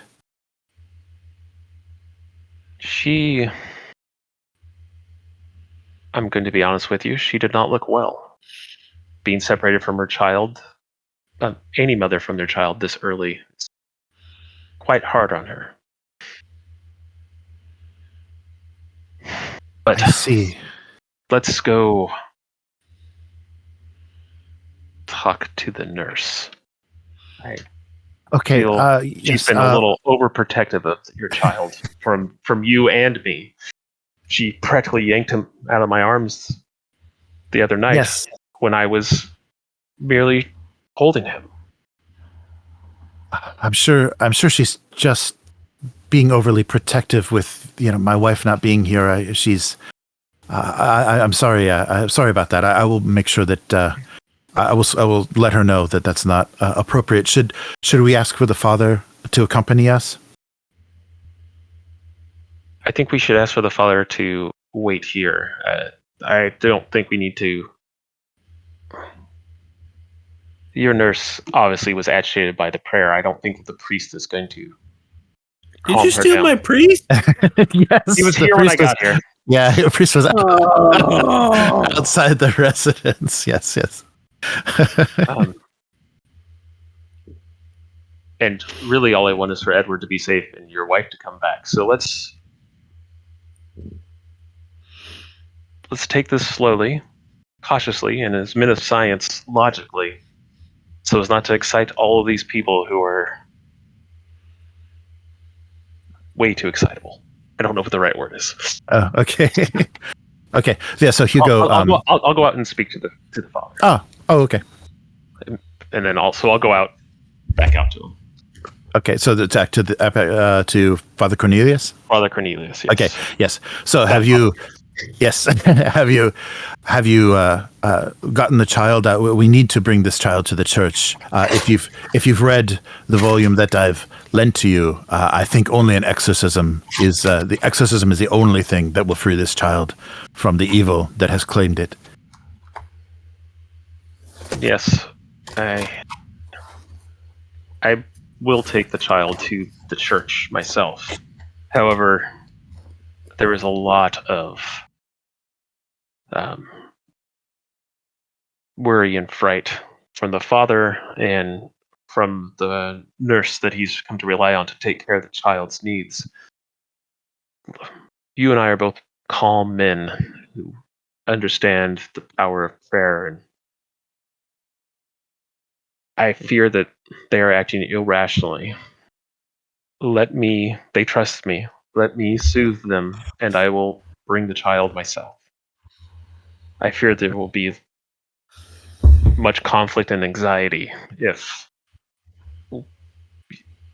we were to just hand the child over to you right now. And I want the best for Edward and to get his mother home and back to him. Have you visited her since she's been at the... Yes, I've spoken. Yes, I've dealt with that Dr. Norman, and I've prayed with Agnes since she's been away. I'm providing the only comfort. I do not believe that her husband has spent any time with her since she's being held at the sanatorium. But I hope that prayer will heal her and that she will soon be back with her child. But we have very little time. Time is very important. We need to make sure that we perform the ritual as soon as possible to free this child. But I agree that your handling seems to be correct. So go with God and please bring the child to the church as soon as possible. Okay, I'll do the proper gestures, kiss the ring, all that stuff again. All right. Yes. Yeah. So Father Cornelius seems to be satisfied with this, and he gestures to the congregation, and they head back. They leave the grounds of the residence, and he's crossing himself as he leaves, and is saying a prayer for the child as they depart. All And right. then Yeah. head in and wrestle some children away from people. All right. Here we go. Okay. So let's see. So you're gonna head to the nurse's Yeah, I to assume the that nurse's room. I don't know where my cousin is, but he's either Oh, I'm yeah. assuming either going up there or kind of waiting nearby, and I will grab Right. him. And we will. Yeah. So the two of you, head to Aino's room, and so you don't have the volume, the exorcism volume, or any Christian symbols or anything on you. I mean, I would have it probably in my chest. I doubt I have the book Okay. on me physically. Okay. Right. Okay. All right. Yeah. So so both you and Hugo can go to Aino's. So and Aino is sitting on her bed, and she's singing. She's singing a very beautiful song to the baby, and sitting on her bed and comforting the child, and asks you, "Is he gone? That terrible priest should not be allowed to torture this child." I got him to leave. You do not need to worry. Very good, very good. So, where Count, where would you like the child to be? I thought my room was the safest place to escape. Looking around her room, so she has all these little effigies and runes Yes. everywhere. Yeah, there's little like look like hand carved little wooden statues of very very angular shaped little creatures with horns and tails, and you recognize the rune. Is that like the one rune that's repeated in this room? Yes, that rune of that rune of obstruction. Yeah, that obstruct rune. I'll look, like say, "Oh, yes, let's take him back to his room," and I'll kind of hold up my hands as if to take the child from her. Oh, okay. Yeah. So she without the priest around, she but though she's a little bit cautious because she is worried. So please Because I was don't. saying prayers. Yes. Don't repeat any of those Christian words around the child. Obviously, you could see that it caused him some discomfort. Yes, I do not want to harm him in any way. I wish only the best for him. And as I pick him up, I'll look around after I have the child out of her possession. I'll kind of look around at all the stuff in her house, and I assume my cousin's right here, right? Yes. And I'll say, "So, who taught you trollcraft?" And both. I know. So Aino says, "Oh no! You misunderstand. These are just some souvenirs from the locals. The villages in the interior of the island sell these things and I love the funny faces and the characters that they create. So I bring them back any chance that I have." That's And Hugo looks a little confused. He says, "I didn't think that there was anything wrong with these trinkets, cousin. What are you saying?" well. Do you see that scribed little ruin right there? What was the term that you used? It wasn't. Oh, it was obstruction. Yeah, obstruction. Yeah. It's Yes. it's a symbol of obstruction. It's used to protect Vaesen from, well, many things, but most notably, I think in this case, Christian interference. And you say that these are trinkets you purchased, but I spoke to Agnes last night, and she told me that you asked her to scribe these ruins within her child's. What's the word I'm looking for? baby holding area. Yeah, What's the bedding. Yeah, bedding, cradle, and bedding. Yes, cradle. right. Cradle's the word I was looking for. My brain blinked. In the child's cradle, that you instructed her how to do it. These are all used for not necessarily binding, but in cultivating and growing Vaesen's strength. Tell me, cousin, how much time do you spend around your son? Have you held him in the moonlight? And I'll kind of look back at her again, as if, Oh, yes. surprise, gotcha. And she, yeah, she actually surprisingly is looking back at you very strongly, and she says, "Yes, Count. Please, would there be? Is there any reason that you know of that this child would need protection from the church?" And the Look count, back at my cousin. the count looks very. He's looking a little uncomfortable and embarrassed, and says, "There's. I don't know. I don't know what you're inferring by something like that, but it's my wife, of course, that brought the church into this." And he actually just stomps out of the room, and just refuses to respond anymore to that. It's like a Swedish telenovela. Yes. You are my yes. He leaves. All right. I'll turn back to her and say, are you a priestess or someone dabbling in something they don't fully understand? As you know, I'm from this island. My family and my people have, from thousands of years ago, have sought the help of the original people of these lands, what you would call trolls. We treat with them, we trade with them, we give them offerings, and in turn, they provide much for us. I'm not myself. I don't practice any arts, but I was given these idols as protection, and was told that if the church came to seek this child, that I needed to bring them into a room that had the protection of these symbols.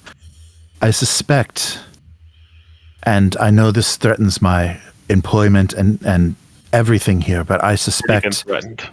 Go ahead. Yes, I suspect that the Count has made some sort of deal with the trolls, some sort of trade that he has gone back on. He has broken his word, and breaking a promise to a troll is very dangerous. So it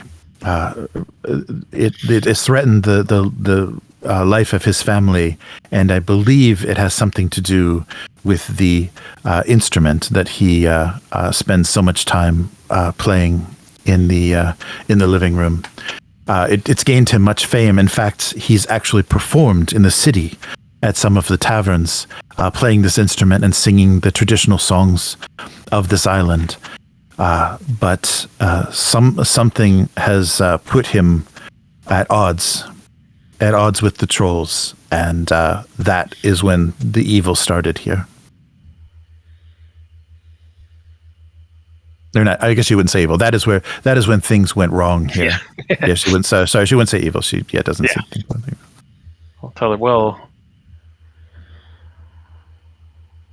the situation is far more complicated than probably you can even understand. You see, all across the lands, but definitely here, the Vaesen are being displaced. That's my word for them. Or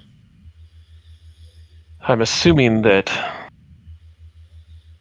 you've noticed that since the church has arrived and as tourists come, the magic here is getting weaker. That you have to go deeper into the woods to find the magic that once was seemed everywhere.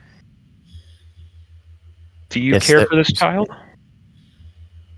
Very much. I will protect this child. I know that if anything happens to the child in my arms, that the count's son is doomed.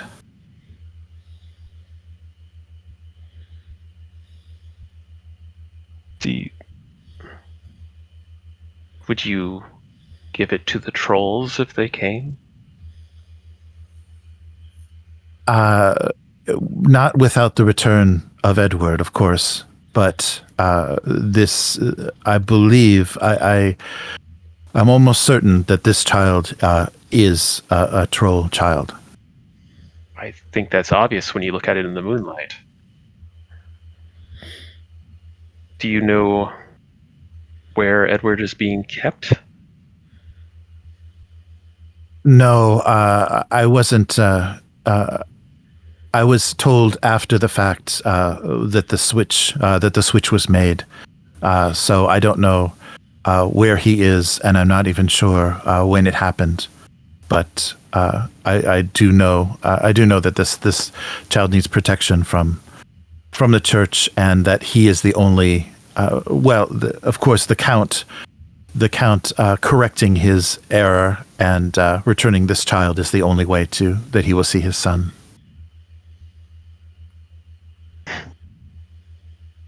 Seems innocent enough, and I'll hand her back the troll baby. Oh, okay. All right. Good. Yes. I'd need to go have words with my cousin. I think we'll be going out tonight. We may need you to come along with that child.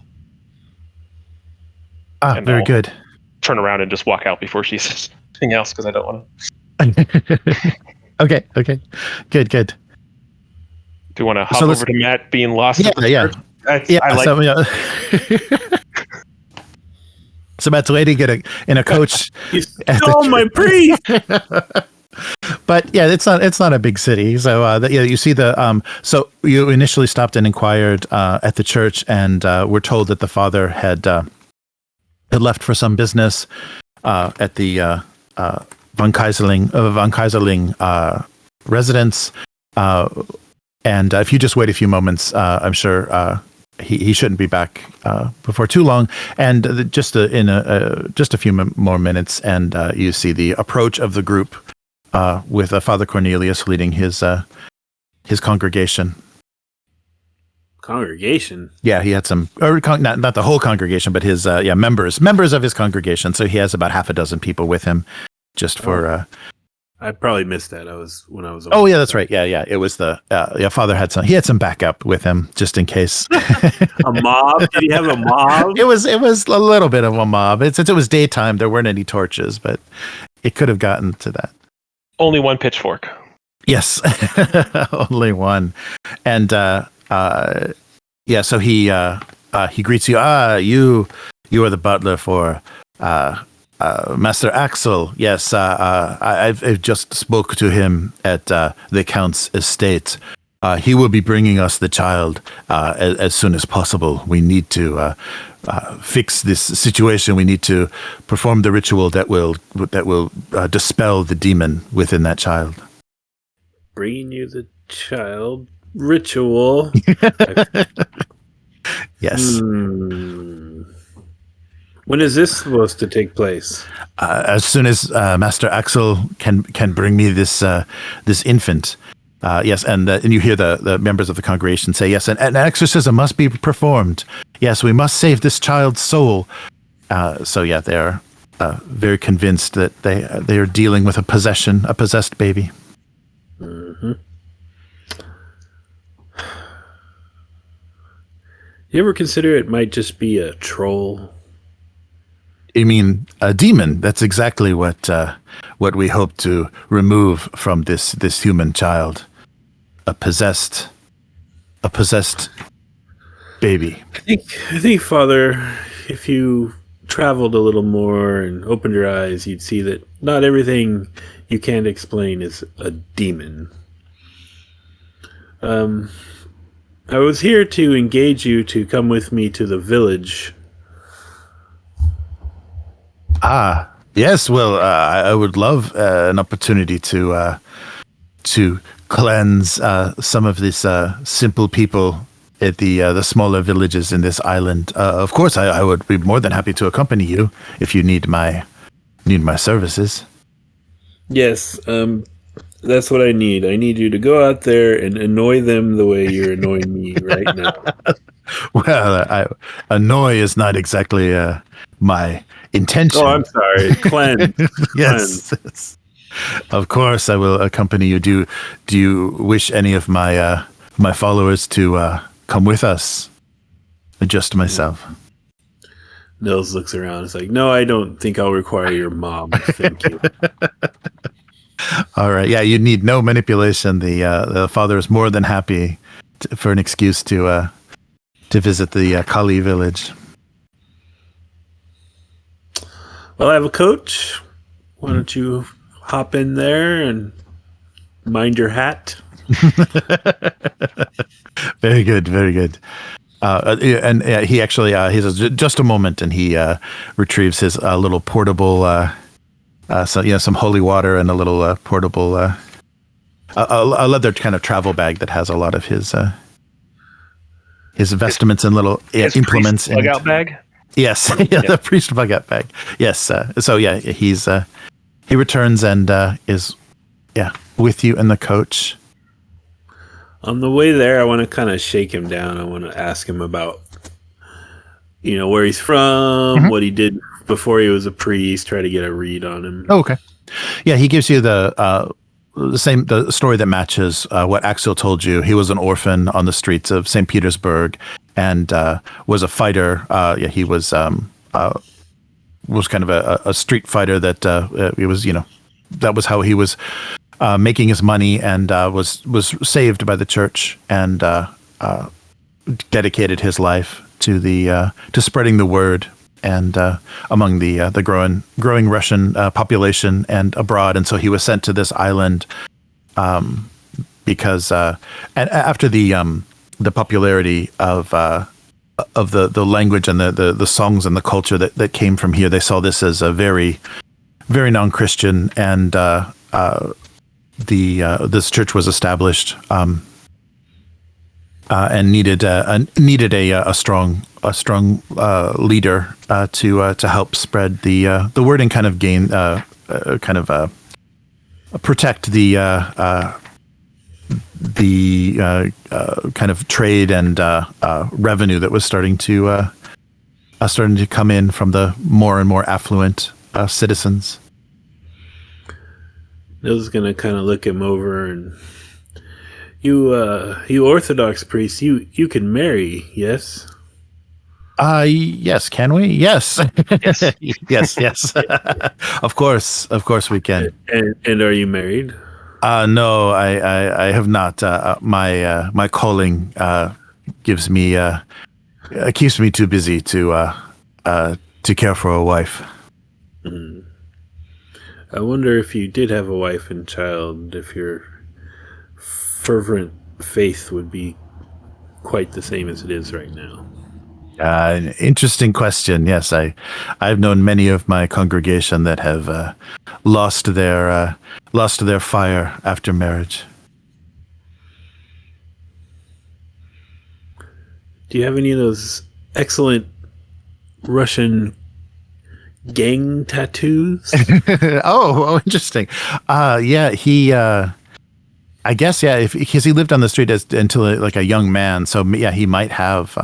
He may. I from my delinquent youth, unfortunately I bear the marks of some of the gangs that ran St. Petersburg. It was my only way to survive. What were you? Were you more of a shooter or a stabber or a bare-handed, bare-knuckled boxer? I did whatever I was told, but I'm very good with my hands. Excellent. Well, I'm gonna nose around this village. Oh, okay. And I'm hoping that you will distract the locals while you set about your cleansing.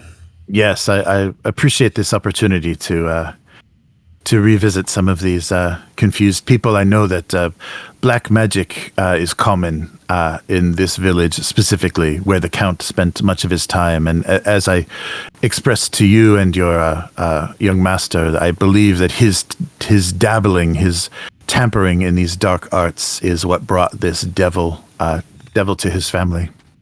So you believe the Count is compromised? I believe he's dealing with things he doesn't understand. His wife, the Countess Agnes, has often tried to bring him to the church, and he has no interest in the way. All right. All right. So you're approaching the village. So yeah, you've had conversation with the priest for a while, and you're approaching the village, and unfortunately, the coach, as you're riding it, it hits a rock, so that the road itself is very rough and winding, and you hit a rock, and the coach itself veers off the road and begins to flip over. So you're going to need to make an agility roll, and I guess the father will as well, right? Yeah, make an agility roll. You just killed a priest. to make sure, I wasn't a big fan. to see how you fare in the accident. Agility A. I'm semi okay at that. Let's see here. Boom, come on. I got one. All right, there we go. And the father he got nothing. All right, so the broke his neck. so the coach veers off the road. One of the wheels on the coach shatters, and the father is now suffering a wounded condition. So he's down one. He's down one toughness. So now you can take him. So this coach actually rolled. Yeah, it actually flipped. Yeah, it actually flipped over. Yeah, from this rock because it lost a wheel, basically, and so you're able to climb out. And once you're back on your feet and you examine the coach, you see whether one of the wheels is damaged, and one of the horses as well has thrown a shoe. So you need to reshoe. The coachman says we're going to need to get this horse reshoed and find someone that can repair this wheel if we hope to continue. So the coachman's okay? Yeah. The coachman survived without he leapt for it before when he felt things going bad. He leapt for it, so he is not injured. But you're not far from the village, so if we head this direction, I'm sure we'll come across the outskirts of the village soon. And I know the village itself does have a blacksmith that can help us. Very good. Lead the way. I'll grab my bag. Okay. All right. So the shaken priest, grabs his things, and the coachman leads you on foot down the rest of the road, and you see that what the coach was contending with. There are more rocks and more really rough spots on this road, and before long you do come to you start to see the outskirts of the village, and immediately there is a blacksmith. So you hear a hammer on metal, and you can approach to see. So it was very easy to find. The coachman seemed pretty confident that he could find someone to help them. He knows the area, knows the village. So it's very hot in the smithy, and a blacksmith, a very tall, fair-haired blacksmith, is at work. Broad shoulders, kind of rye blonde colored, curly locks of hair down to his shoulders. Very strong, but he has a very, although he's very very handsome, he has a very rough scar across his face that comes from the bridge of his nose and down across one of his cheeks. And you see that there are knives and tools on display at the smithy, and so he is hard at work. So I'll walk in with the driver and hello, I am Nils Hornqvist, and we've had a bit of an accident with our coach up the road, and we were hoping we could engage you to make some repairs. Very well. Indrik is my name. Yes, I'm the smith in this village, and of course, if you need any metal work, or if you have if a coach that needs repaired, I can do that work for you. No problem. Are you? And then he notices the priest come in. I guess the priest kind of only if he followed me. I didn't invite him in. Right, yeah. He remained on the outside and is kind of deciding what to do. He's still a little shaken, so he's recovering. So yeah, just you and the driver are actually in the smithy. So what brings you to the village? I'm sorry you have to have this accident. What brings you here? I'm actually here doing a little reconnaissance for my master. And is there I don't know, an elder or a head man or a mayor or something of this village? Well, there's I guess our biggest authority would be the keeper of the inn. If you go to the Tuljak Inn, Lilo would be maybe the proprietor. She kind of keeps us all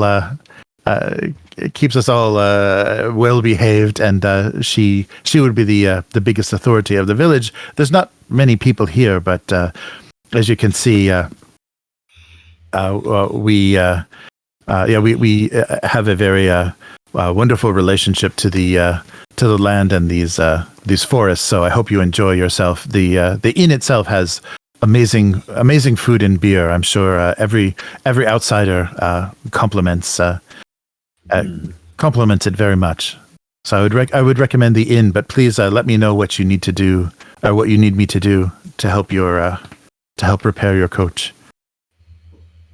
Nils is going to kind of look around. Do I see any signs of those little statuettes or runes? You do, yes. Apart from the knives and tools that are on display, there are also on the shelves selections of not only wooden carved but stone carved figures. And from looking at the figures, you see the same sort of features and details as the ones that were in Aino's room.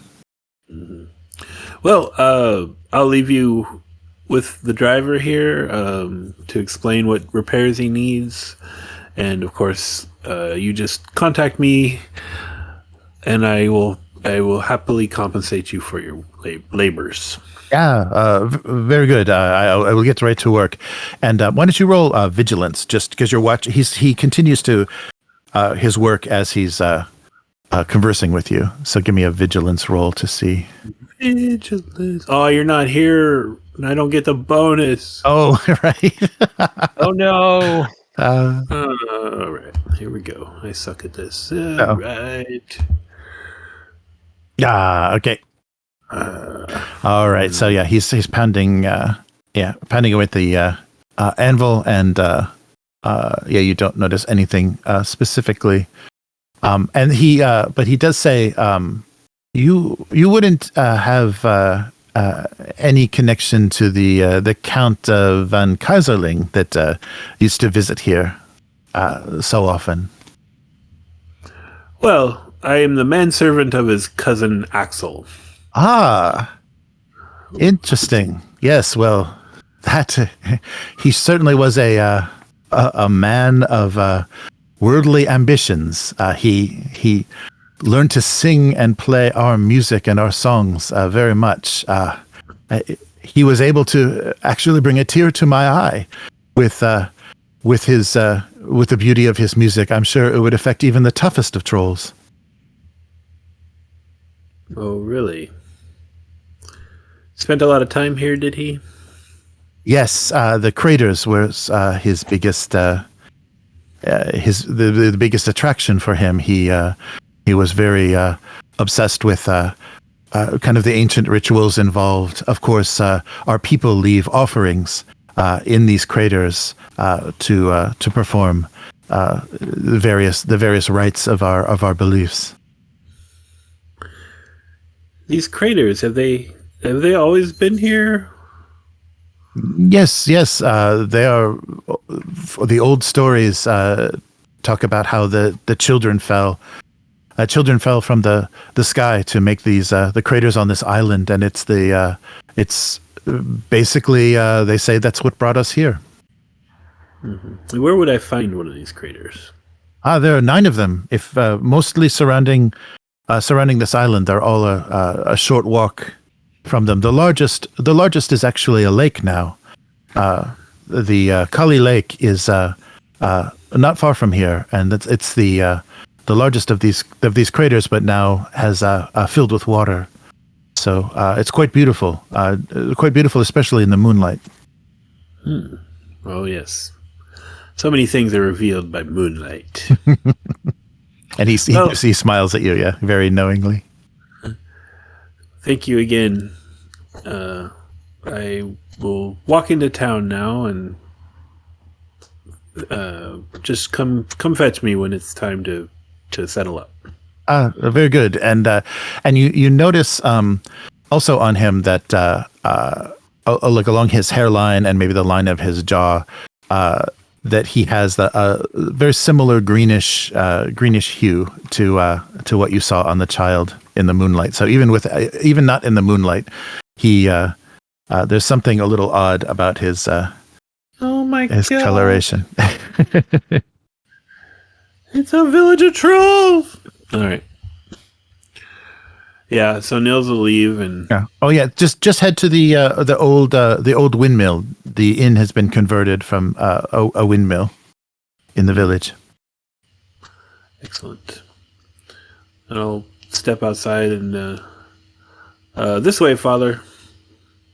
Yes. I will take me deeper into this village. I will perform begin my rituals there.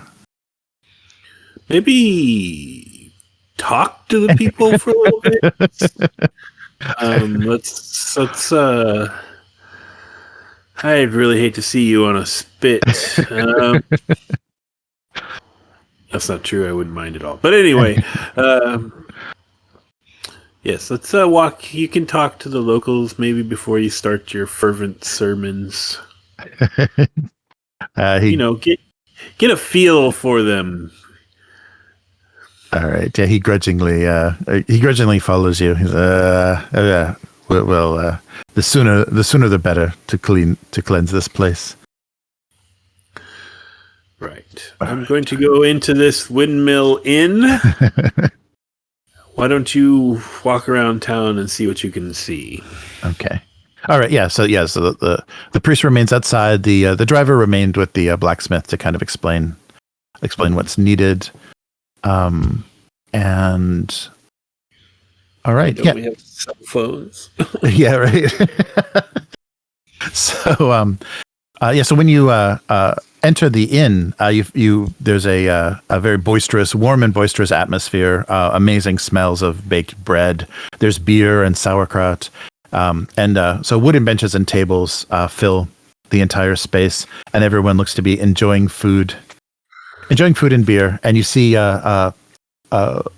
Lilo, who is the proprietor of the inn, behind the bar, and she greets you as she comes in. Ah, traveler, welcome. Please be seated. Nils will walk up to the bar. Was it Lilu? Yeah, Lilu. Lilu Sislik is my name. I am the proprietor here and kind of the de facto head of this small village. I am a tourist, and we had an accident with our wagon. Your smith is kind enough to be helping us with that. But I was wondering if I could have someone take me out to your lake. Oh, the lake, Kali Lake. Yes, that's one of our craters is, in this area has formed a very beautiful lake, almost a perfect circle. And in the moonlight, it's like a mirror. So beautiful. I'm gonna look her up and down. Does she got like a green hue or anything? Yeah, she's taller than most of the men in the inn, and she's wearing extremely beautiful, very angular features, and wearing a very colorful skirt. And as she says, but first, before you leave, you need to try our beer. Our beer and bread is some of the best. And you see her kind of turning back and forth, and you're pretty certain that as her skirt kind of sways as she moves, that you see a tail moving underneath there. Nils is gonna do this terrible turn and like, what? Excuse me, ma'am, and just sort of double time out the door. Oh, okay. All right. So he leaves. Yeah, he leaves before she turns back around. Okay. Yeah. All right. And is the priest out there anywhere? Yeah. The priest is in the middle. So he's already began praying and kind of shaking holy water. There's incense burning, and he's shaking holy water around. Oh my god! Are there people looking at him, or is it? And everyone is just kind of avoided him. No one comes near or gets anywhere near what he's doing, and nobody's staying away from the sound of his voice. I'll rush over to him and pull him close and like, Father, we have to leave now. Oh, okay. What's the problem? I've just begun my prayer. I don't think they're demons, but the things you're calling demons may be this entire town. We need to leave. You think this entire town is demons? No, I think they're trolls, but we don't need to get lost in that detail. Yes, demons from the old ways. Oh God. We shall return. I shall return here with many men, and we will wipe this village out. You have confirmed my worst suspicion. Yeah, it's not really what I meant either. How do you feel about look around and horse theft? Well, I'm sure if we're stealing horses from demons, that we will be forgiven. The eyes of God. Absolutely. Ends justify the means and all. Yes, of course. All right, I need you to use some of your old St. Petersburg instinct and help me steal some horses. All right. Yeah, you don't need to manipulate the priest. To do that as well. Of course. There's to be no talk of this back in town, but I'll see what I can do. And certainly. So the priest heads off in the direction of a stable that he notices. Okay. I'm gonna just look around and watch people. Getting kind of a Wicker Man vibe now. And right. I think I've overstepped myself here. Yes, I'm expecting it to be a town of these things. So yeah, the few people that you see, like they've kind of avoided the once they heard the priest and saw what he was doing, they kind of avoided him. But now that he's not making any more noise, you start to see people, and they're quite tall, and handsome people. You do notice the same sort of strange details, but from outward appearance, you don't immediately. They just like look tall and handsome and very fair, but you do see the occasional tail or kind of greenish hue of some of them as they're passing. Your sight can penetrate whatever it is. Yeah, I was gonna ask: is there if there was like a tell, if like when we see something with the sight, if we know we're seeing it with the sight, if that makes sense. Right. Yeah, I think you would. I think it is kind of like this extra perception. So you are seeing something that you're pretty sure other people wouldn't be able to see. Okay. Yeah, it can break the kind of enchantments and things that they would use to conceal themselves easily. So you're seeing the unseen. While I'm waiting for the priest, I'm gonna, if I see like someone maybe a little younger, a little less threatening, I'll try to get their attention and ask them which direction the lake is in. Okay. So when you're waiting for that, so Lilu actually comes out from the inn, and she says, it's quite rude to respond that way to such hospitality. I'm certain you would enjoy the food here, but if you're so insistent and need to my apologies, madam. My traveling companions were hurt in our little coach accident, and I thought I heard him cry for assistance. We'll be back in just a few moments. Thank you very much. All right. Well, if you need someone to accompany you to the inn, I myself would not mind. There's some things I think you need to know about this place.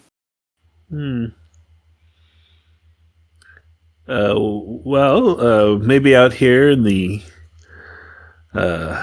cleansing light of the sun, you could talk to me about those things. And she kind of looks around. She doesn't want people to overhear very well, but she kind of steps close to you and speaks kind of confidentially, and she says, "It was I who gave Hugo the Kentele. I wanted him to record the songs and stories of our people, and I saw in him an artist beyond his academic ambitions. And at first, it went very, very well. Hugo's performances at my inn attracted so many people, and he soon was performing in cities, in villages all over the island, sharing our songs.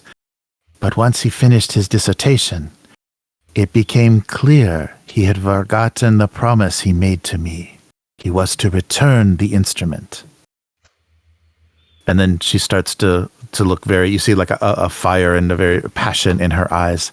"How dare he break our agreement? If he intends to rob our people of our songs as well as this Kentele, then we will take his dearest possession as his flesh and blood in return."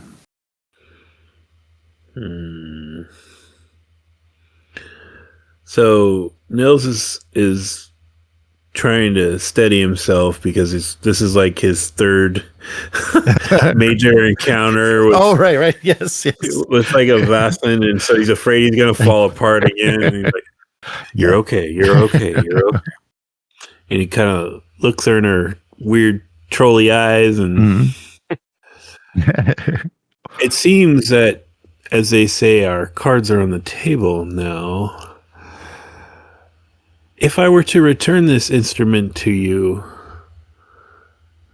would we be able to regain the child? Hugo needs to return this instrument. He needs to fulfill his promise. Tell him to meet us at the lake at midnight tonight with the child, with his child, and the instrument, and all will be made well. And the human boy Edward will be returned? Of course. I think we may have... we may see eye to eye now. Yes. Although you're large. Yes. Where is that priest? So the lake, it is the summer solstice. So at the lake at midnight is where the place where he made this agreement is where Hugo needs to come. Bring the instrument and the baby, and all will be made well. If this exchange is successful and all is made right, will Hugo be able to leave unharmed? Once he keeps his promise, we have no further business with him. Excellent. Well, thank you. What, milady? Just call me Lilo. Cornelius, where are you? And the Sort of like slowly edging away from her. Okay. And the priest, returns leading two horses. And Lilu, once she seems to have gotten across the message to you, and then the appointment, then she returns back to the inn, and Cornelius shows up, leading two horses. All right, hop on the horse. All right, priest, we ride. What do we tell the coach? What should we tell the coach? We'll stop there. I'll leave them some money. Apologize. Tell them to just head home.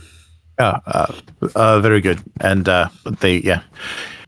you ride to the outskirts of the village, just a very short way, and return to the smithy.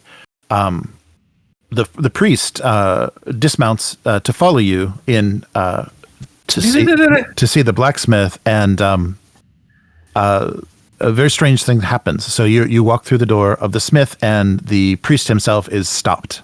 He can't pass the frame of the door.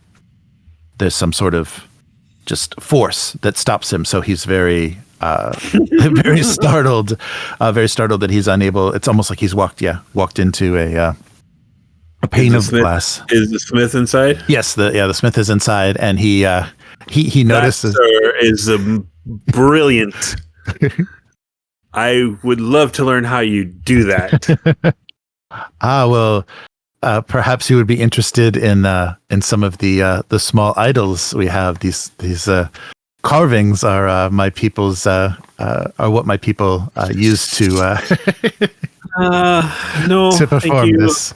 Listen, here's some silver for your work. I greatly appreciate it. Mm-hmm. I have to leave unexpectedly, so just tell the driver that he's dismissed. Thank you for your hard work, and good day. All right. Yeah. So he indirect smiles at you and takes the payment and says, "Very well. I will assist the coachman and thank you for paying in advance." Mm-hmm. Yeah. Well, yeah. I wouldn't want to take anything from you people. All right. I'm gonna walk out and look at give Cornelius like a big smile. Like, yes, he is a vampire. He's a very right. He wasn't invited. Vampire. Yeah. He wasn't invited in. Yeah, so he's very disturbed. I know this is black magic. I know that this place is corrupted. And he remounts the horse, and you head back.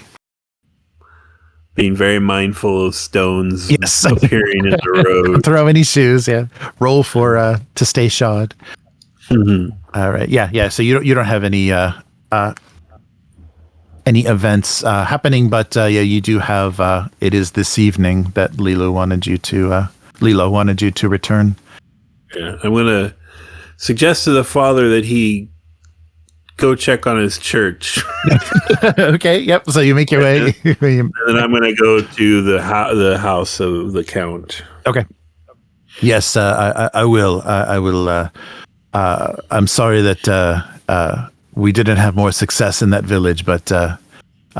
No, it was very, very revealing. Thank you. Very well. So go with God, and he blesses you, and rides in the direction of the church. All right. So are we? Now it's time for me to accuse having my some cousin lunch? of being an idiot. Yes, are we having some lunch? All right. Yeah, that's right. Oh, that's right. Yeah, so you had the confrontation, and so you left I know the wet nurse with the baby, and so the priest, the priest, the cousin, the count, the count, your cousin, returned. When he stomped off the room, he returned to his favorite place to sit at that front window in the living room, and he's playing that triangular instrument, the stringed instrument, and singing a bit of a song. So what is Aksel doing? He's sitting down playing the instrument, you said? Yes. He had to kind of comfort himself. He was a little bit shaken from that confrontation with the nurse. I'm going to go sit down directly in front of him and something, or pull a chair over and sit down directly, like in his eye line, right in front of him. Okay. All right. And just start being grumpy at him. Okay. So he continues with this song, and it's not in any language that you can understand, but it has a strangely calming effect on you. And actually, keep burning, rage. Keep burning. You're right. Yeah, it's constantly working against your anger. And this time, there are images that follow the words. So in your head, you're seeing a garden and a house, and you quickly recognize that it's the residence of this home. So you're seeing it at nighttime, and a very tall, fair-haired woman is kind of creeping along the grounds, and stops outside of the nursery window. So she's waiting in the garden, concealing herself in the lilacs that are outside the window, holding a bundle of blankets in her arms. She's humming quietly to this bundle, and you see that it is a troll child. And in the moonlight, her words are turning. The words of her song are turning into magic, and this magic changes the troll's features. And so the baby troll shifts to human in appearance. So you see a chubby pink baby now with curly hair in her arms. So she climbs through the open window and places the troll in the cradle next to the sleeping Edward. She hears the floorboards creak outside in the hallway. And the wet nurse is coming to check on the son with a lit candle, but she wraps up the human baby in the blanket that she had brought, and hurries out of the window, being unseen by the nurse. And so, in the early morning light, it glitters across the sea, and the woman is gone. So Hugo finishes his song and looks very sad, and almost tearful as he finishes these words, and you see after these images have traveled through your head from his song. Why did you invite me here?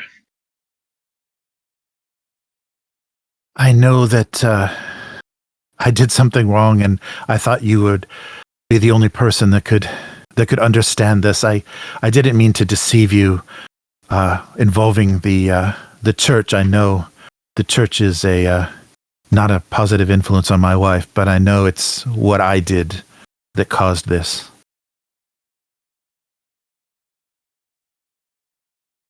But why did you invite me and then not tell me what was going on? I thought there was some way that I could keep this instrument and get my son back. I just wanted to. I couldn't let you know until I had a better understanding of what we were dealing with. So your wife is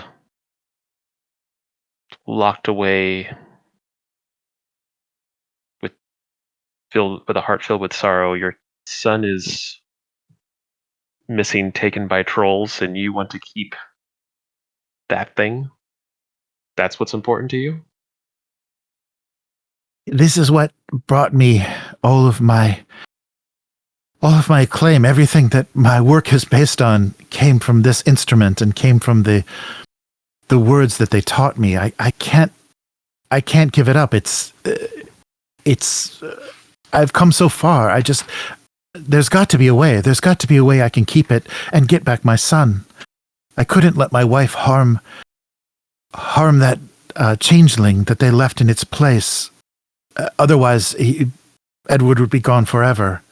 You have to know some way. There must be some secret information, some words, some incantation that can make this right. What did you take or trade them for? So this cantilet is an instrument that was given to me by the leader of the Kali village. I promised her that I would return it once I learned the songs. Songs for these people are magic. They're spells of creation. And once I learned them, I translated them and shared them with the entire island. And it's bringing me such fame and such success. I couldn't give this up. It's so much power. But the agreement was to return it, and because I broke my promise, Edward was made an offering. Was stolen, and a troll child left in his place, and he would be kept and I assume raised among the trolls until the cantilet is returned. So this, and I'll point at the instrument in his hand. Mm-hmm. This is what you sacrificed your son and wife for. But can't you feel its power? Every note from these strings brings such bliss, such healing. I can't live without this sound. I can't be without these songs. Well, then when you return it to them and get back your child and your wife is set free, stay with the trolls. Play their music. But don't sacrifice your family, your wife, who doesn't even understand what's going on, and your son, who's, 3 months old now? Do you have any idea what this time away with these Vaesen could do to him? What he may be already? I'll look on the table and I'll pick up a knife and kind of gesture at him and be like, if it wasn't for their lives on the line, I would just kill you and return to them myself, and then I'll toss the knife aside and say, but you're the one who probably made the deal. You're the one who they probably want to return it. Or the one they may want to sacrifice as some type of recompense. Where do you need to return it to? It was given to me at the lake. The Lilo, the head of the village, gave it to me at the lake and made me promise. The head woman's name was Lilu? Yes. Do you realize that in Estonian that means folk song? She's literally a troll of music, and you stole her. Hand it over to me now. And he clutches. Yeah, he clutches at the instrument. I can't. I'll come with you. I'll do whatever you think is right. But we need to get Edward. I don't know what to do. I can't let go of this beautiful thing. There's no way to make this right and keep this beautiful instrument with me. No. Well, maybe. I'm sure these trolls always care about their deals. Return it to them and make a new deal that doesn't involve your family. I'm sure that they were happy. I mean, they let you have in the first place, probably to spread their music and their magic. This whole land is dying with the encroachment of civility or the church or whatever it is. I'm maybe not in your lifetime, but that insert probably will quit working at some point. Let them have it back before they're done. Stay there and revel with them if you want. I don't care what happens to you, but your family, they're not responsible and don't know what's going on. If you saw your wife, the condition she's in right now, if there's anything good in you, you'd return it right now. So Hugo begins to sob, and he's still clutching the instrument, but through his sobbing, he says, cousin, we'll do what you think is best. And he's, just kind of defeated. I'll call up to the wet nurse. Oh, okay. And just be like, we're heading out to make this right.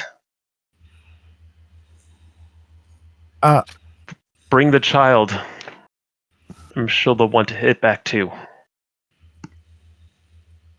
Oh, just give me a moment. Very good. Let me get me a moment to prepare. And she's runs back into her room and then comes back to run to the nursery and grab some more blankets and things for the child.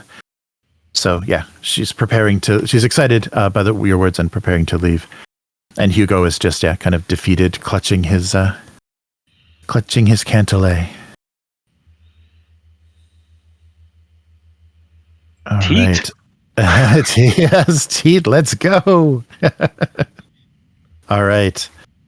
So you asked Teat to prepare the coach. And by this time, so you Nils would have returned on horseback. So what do you want to where do you want to head? Nils comes galloping up and dismounts and rushes through the front door. Okay. Master Aksel! Master Aksel! He looks at his pocket watch. What time of day is it? Oh, it's probably just a couple hours to get back, and so it's probably like still afternoon, like between 2 and 3. Okay, and he like nervously just starts shouting through the foyer or whatever it is, and like, Master Aksel! In here, Nils. In here.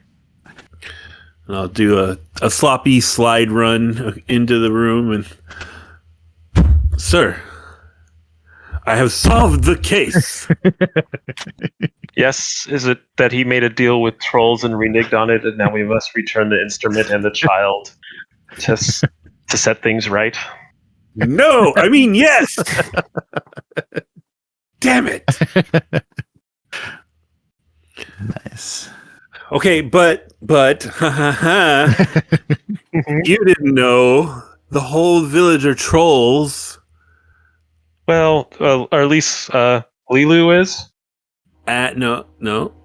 The Smith was, and some of the other people. They're trolls. and Lilu. How did you know her name was Lilu? Anyway, she confronted me, and where is he? Is he here? He has to bring that damned instrument to the lake tonight at midnight, or we don't get the kid back. I'll look at him and see how he's taking the situation. Is my cousin looking like he's gonna do it? Yeah. He looks very kind of resigned and like he's going to he'll follow whatever you say. He's kind of given up to your discretion at this point. And still hopeful that that there may be another deal to be made. But yeah, he knows what he has to do to get his son back now. Nils will kind of compose himself and like, I gotta talk like a butler. And it must be him, sir, that returns the object. Well, it's good I didn't stab him earlier. I tried to offer it, but these troll people are very set in their attention to detail, and he to honor their contract or whatever it was, it must be him that returns it. And they've assured me that if he does fulfill this, Edward will be returned, and all will be allowed to leave in safety. Now, you confirmed everyone could leave in safety, correct? I think so. But they are trolls, sir. They're tall, they're green, they hide tails. It's a town of trolls. Sounds interesting. Anyway, we're to meet them at the lake near the town. I recommend we circumvent the town completely. They may have wrecked my coach when I was headed out there, so I don't know how trustworthy they are. Well, they're not the ones who backed out on a deal, but I understand what you're saying.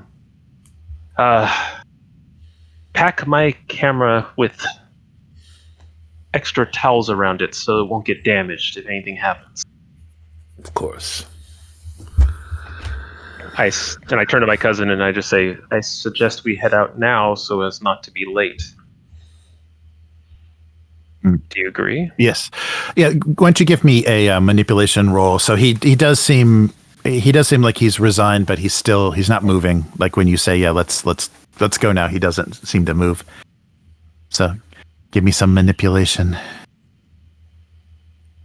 Here I go. I'm pushing it. Yep. Okay. Oh my goodness! Can you push it multiple times? No, probably not. Yeah, just the once. So what condition are you going to take? It's angry again. Okay. God damn, this cousin. It's a useless cousin of mine. Nils is gonna like lean over your shoulder. Of course, sir.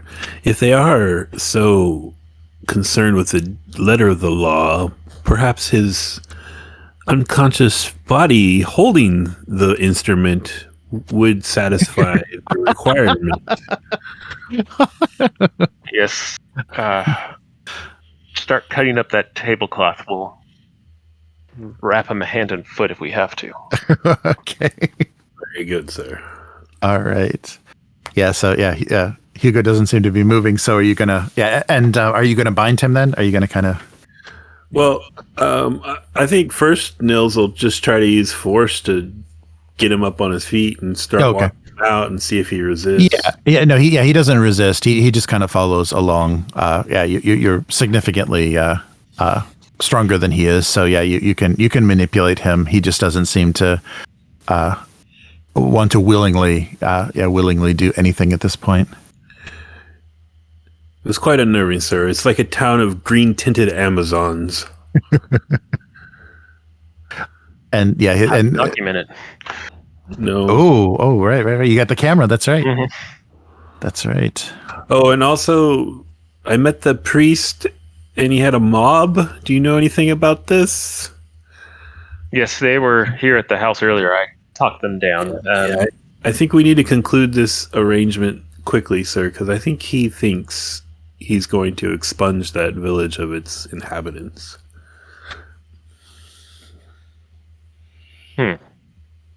That's not going to end well. Okay.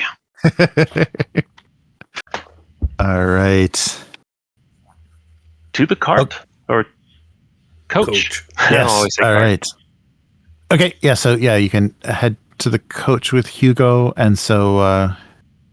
Will you be all right inside, sir? I'd really like to keep a lookout on top. Yes, I will be, and I'll pull out my pistol I'll make sure that he gets there. Thank you. Right. Is Teat driving, or do we have an actual coach driver? Teat will drive. Yeah, he'll drive. Yeah. All right, mind the rocks, lad. Mind the rocks. very, very good, sir. Yes, and so because you'll be spending some time with I know the nurse and the baby. Why don't on the trip? Why don't you do a learning roll, Axel? And Okay. there may be some more information that you can learn about the situation. Let's see. Oops, hit the wrong button. Learning. That's a success. Oh, nice! Yay! There we go. Yeah. So from talking to I know, and from what you did know and what you are learning about the trolls, you know that changelings are kind of a unique situation, and that if you threaten to injure the changeling at all, it may be very powerful in manipulating the trolls to hand over the human child. Oh, okay. Yeah, so that's a kind of advantage that you have. Interesting. Yeah. So threatening the changeling has a lot of power. All right. On the way there, can I pull out my dad's pocket watch and? Oh yeah, of course. Yeah, spend the time. Yeah, because it's a couple of hours, so yeah, you can easily recover that. I'll kind of vent at my cousin along the way about how, like, my father was taken from me by a Vaesen, and I don't know how or why and never caught it. You know the things that have your children, and you do nothing. You son of a! So mad. Angry. I'll go through all the stages, get entirely pissed off and belligerent, and then work my way back down to the point that I can be calm again. You feel mildly guilty for how you reacted, kind of thing. No. Nice. How old is Teat? Yeah, he probably is mid-20s. He's a pretty young guy. Yeah. All right. Yeah. I'm gonna be kind of trying to. Are you hiring everyone on this island to be your people? No, I'm not, because I could not have some of my staff I have to call Teat to all the time. You can come up with a nickname. Yeah, just T. You're just T now. No, call him. No, I'm trying to work him up, prepare him. Oh, okay. You ever been in a fight, boy? I've argued with the townspeople on prices sometimes. Listen, you stay close to me when we get to this place. Don't wander off and spend any time alone with the locals, okay? All right. Yes, I'll follow your lead, and I'll back you up best as I can. Certainly. Do I know of something that specifically hurts or harms changelings and or trolls? Is there the wood of a yew tree or something like that I can maybe as we're traveling find something that I think could be used in a threatening manner if needed? Yeah, well, any religious symbols or anything. Okay. Will not injure trolls, but they're repelled by them. So you know that, and that's the same reason. The priest can't enter actual troll. They're all just anything protected by trolls. two magnets, they just repel each other. They can't. Yes. Yeah. Exactly. Yeah. And but the changeling itself, that trolls can be damaged just as humans. A knife or a gun or anything will damage a troll the same way. But they have regenerator. What's the word? They can regenerate. They regenerate. Yes, they regenerate. Yeah, they regenerate unusually well, and it's part of their magical properties. Damn it! All right. Does that mean they're also quite vulnerable to fire? I don't think they're unusually, but they will burn, but they don't. They don't. Ooh, do their stomachs explode acid like the Warhammer trolls? Oh no, not these. Yeah, not these forest trolls. Maybe some hill trolls or something. Swamp Do they turn trolls. I to think. stone and sunlight? Oh, no, they don't. Yeah. Yeah, they've been walking around. They're revealed by moonlight. Their enchantments can be revealed by moonlight, but yeah, you learn that they can stand in full sun. All right. Yeah. So do you want to fast forward the trip a little bit? And you brought some a little bit of provisions to kind of eat on the way or eat after you arrive. And so you circumvented you kind of took the according to the advice of Nils, circumvented the village and kind of made your way on some pretty rough roads around to the largest crater, which is not on the map. And rock! Watch out for that rock! Yeah, right. Protect It's the size of wheels. the carriage. We'll go around it. Right. So so finally you make your way, and it's starting. The sun is going down, and the evening approaches. There's still a beautiful moon out. So it is the summer. Yeah, it is the summer solstice, and you arrive at this large crater. So it's a deep depression in the ground, but of course there's trees and things that have grown into it. And do you want to approach? You can see firelight coming from the far edge of this what they call a lake, but it's actually just a small, a filled in crater. So it's not it's a pond, a hole with water in it. Yeah. It's not as massive as lake would make you think. Yeah, I want to approach them as much as we can on the up and up. Okay. Yeah, I'll tell Teat to navigate us towards the fire. Okay. Yeah. So you make it to as far as you can by coach, and then you'll have to exit the coach and make your way through the woods. So you see firelight in the distance, and the surface, as Lilo explained to Nils, the surface of the lake is like a mirror. It's just still and glass, and it reflects the moonlight beautifully, and also the flickering firelight. So this is what you guys see as you approach. Did that come up? Yes. Mm-hmm. Okay, cool. So there's it looks like the remains of a defensive wall. So this was something was built a long time ago to protect this, and it's crumbled and become overgrown. Are those big trolls? No, you don't see. There are trolls. Yes, there are trolls. Yes. So near the fire, what you do see is Lilo is standing at the edge of the water, and you see a child in her arms, lit by the firelight. And this is the woman, or this is the same figure that matches the vision that you had, the vision that Aksel had of the child being stolen. So you see that you recognize that same figure, and Nils recognizes. Is it Lilu? Yeah, it's Lilu. Recognizes the colorful skirt of Lilu. Yeah, holding the child by the lake. So it's like a watery mirror. And so there's trolls in various forms that are kind of some are out of the range of the firelight around the edge of the crater.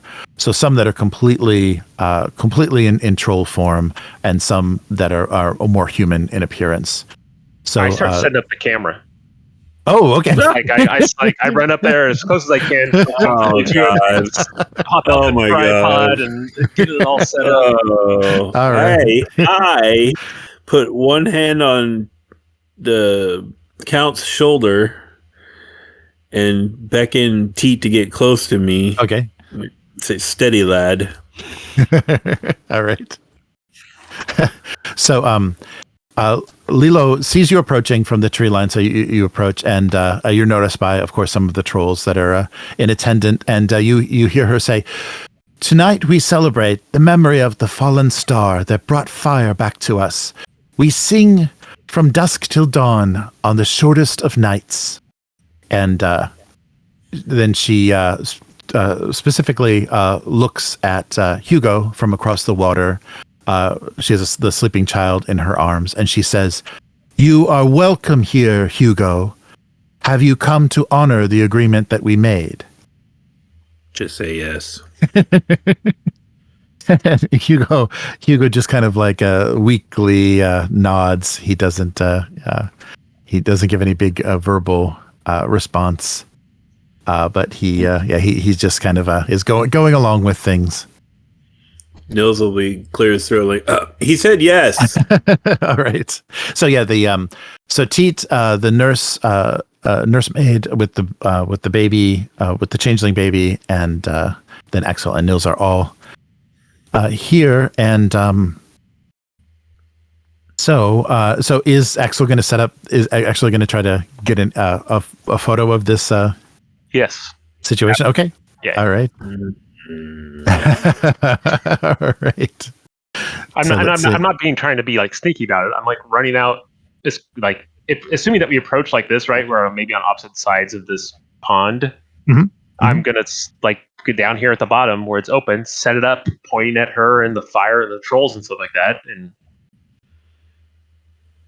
start getting ready to take as many images as I can. Excellent. So like 2. Yeah.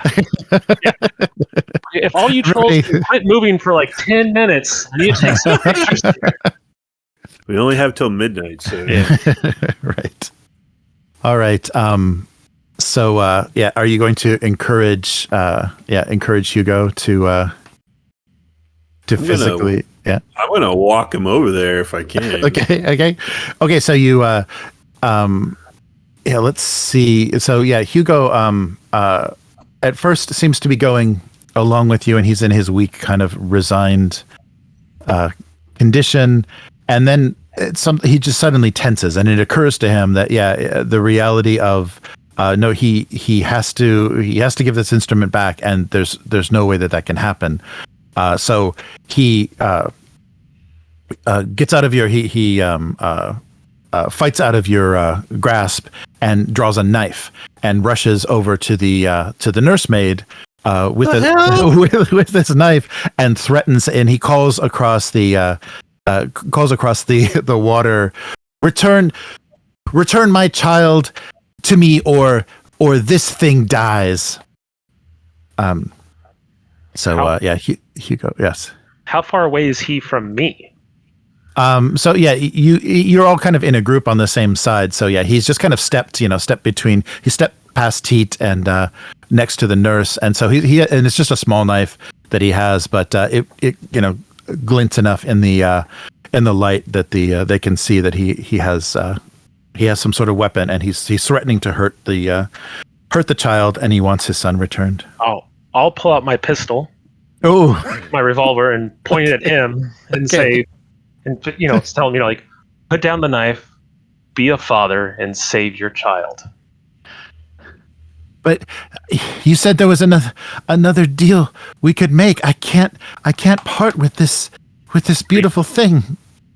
Can I deck him while Aksel's talking to him? Sure. So first, why don't you roll manipulate, Aksel, to see if the pistol and your words have a big enough effect, so you may not have to force him down. That's a success. Oh, nice. Okay. It happened. Yes. So and again, after this burst of kind of panic that he had at the realization of losing the instrument, he drops the knife, and is there a sign? I don't have control over myself. I don't know what I'm doing, cousin. Please, just help me fix this. Nils is gonna rush up and try to push him away towards the other side of the lake. You're doing what needs to be done. Excellent. Okay. Yeah. So he doesn't resist. You won't have to roll for it. So you can drag him back. So you saw panic, and you saw some movement as soon as the changeling was threatened. You saw movement among the trolls, and some of the larger ones looked got a little aggressive in their poses. Yeah. All right, and so among that movement, so once that's happened, and even though Hugo has dropped the knife, you do see from this ring of trolls that was seated, one that you recognize. So Indrik, the blacksmith, he actually rushes from the edge of the crater and pounces on Hugo and begins to strike him. So he. Whoa. So Indrik is trying to just take is just trying to injure Hugo and take it looks like some sort of angry vengeance on him, and he starts to between blows he starts to say, "I was a changeling and they did this to me. They did terrible things to me. Do not ever threaten to harm that child." And he's pounding away on Hugo. Can I like shove him off of Hugo? Oh sure, yeah. Do if you want to do a force, if you want to do a kind of force would probably be the best thing to. That's a lot of fives, but no sixes. Oh, guess who's getting? I guess that'd be a physical, huh? Yeah, right. Battered, I guess sounds good. Okay, yeah. Take some of the punches to my face. Right. Yeah, get in between them. Yep. Oh, and you remember you have your Sorry, what? You do have your advantage, the +2 that you can use. Did you use that before? Oh, you did. Yeah. Oh, that's right. You did. Okay, never mind. Okay, that's right. I choked. Okay. So you're unable to stop unable to stop the pummeling, but and you do take a couple of. So you are battered because you did take a few of the punches. Indrik is quite strong. He's very powerful. Very powerful troll. So, but once he realizes that he's hit you, he's starting to relent. And Lilu calls to him from across the water and says, "Indrik, bring us the child." And so then he turns his attention to the nurse, and he crosses over to the nurse and holds out his arms for her to place the infant in his arms, and he is very protective of the changeling, and brings the changeling back. He walks around the edge of the water. Nils is gonna yank Hugo up to his feet and yell across the lake, "We still have a deal!" and start pushing him. Yes, right. Yes, okay. Very good. So return the instrument. And we will return the child. Yep, that's what I'm trying to do. Okay, very good. Yeah, so you can lead him, lead Hugo right behind Indrik around the water, and the eyes, and you can see just outside the firelight, you can see the eyes of many trolls watching you do this. Yeah, Nils is not happy about that at all. Right. All right. Let's see. Oh, okay. All right. Yes. So the Did you get your picture? Oh, that's yeah. So do you have a picture? Are you taking the Kodak moment of this exchange? Nothing's going to show up on that film. That's how this always works. Cameras are brand new. No one knows that yet. Right. Yeah. Oh, that's right. You're going to be the one that proves it. Yeah. Nice. All right. So so the exchange is made. They one child for the other. So and the instrument. So what happens is Indrik and Lilo exchange children, and Indrik turns to you and exchanges the instrument for Edward, and so Edward is placed in the arms of Hugo. Does Hugo look like stable enough to be holding the little baby? He looks pretty battered. It might be best if I'll offer to take the child. Okay, yes, and of course, he lets you. He says, "Yes, please protect him." Nice. And I'll look at him. He said, "You've done the right thing here. Now, if you need to make another deal with these trolls, that's on you. But do not involve your family further." Yeah, I can't. I've got nothing more to exchange or offer to them. I can't risk the safety of my wife or child. There's nothing left here for me. You need to leave this island. The temptation will be too great for you. Yeah, and Hugo looks very, very resigned. Again, he's lost all power, and he just let's leave here. Let's leave now. And Hugo turns and wants to just follow you out of here.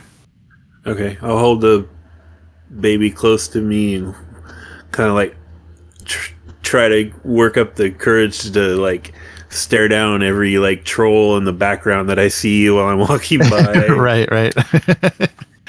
All right. Yeah, you get a lot of strange. It's what do you call it? Like encounter therapy. I'm like, the more I do this, the less chance I'll fall apart next time. Right. Yes. Yeah, you've seen trolls now, so no more fear tests. You can handle it. I don't know. That one over there is pretty big. Yeah, right. Once they're kind of back on this side and like out of the dangerous part, I'll call out to Lilo and try to engage conversation with her. Oh, okay. And just tell her, I'm Aksel Olafrsson, and among my people I have what we call the sight. I wish to learn more of all things natural and supernatural. May I document this celebration tonight? No.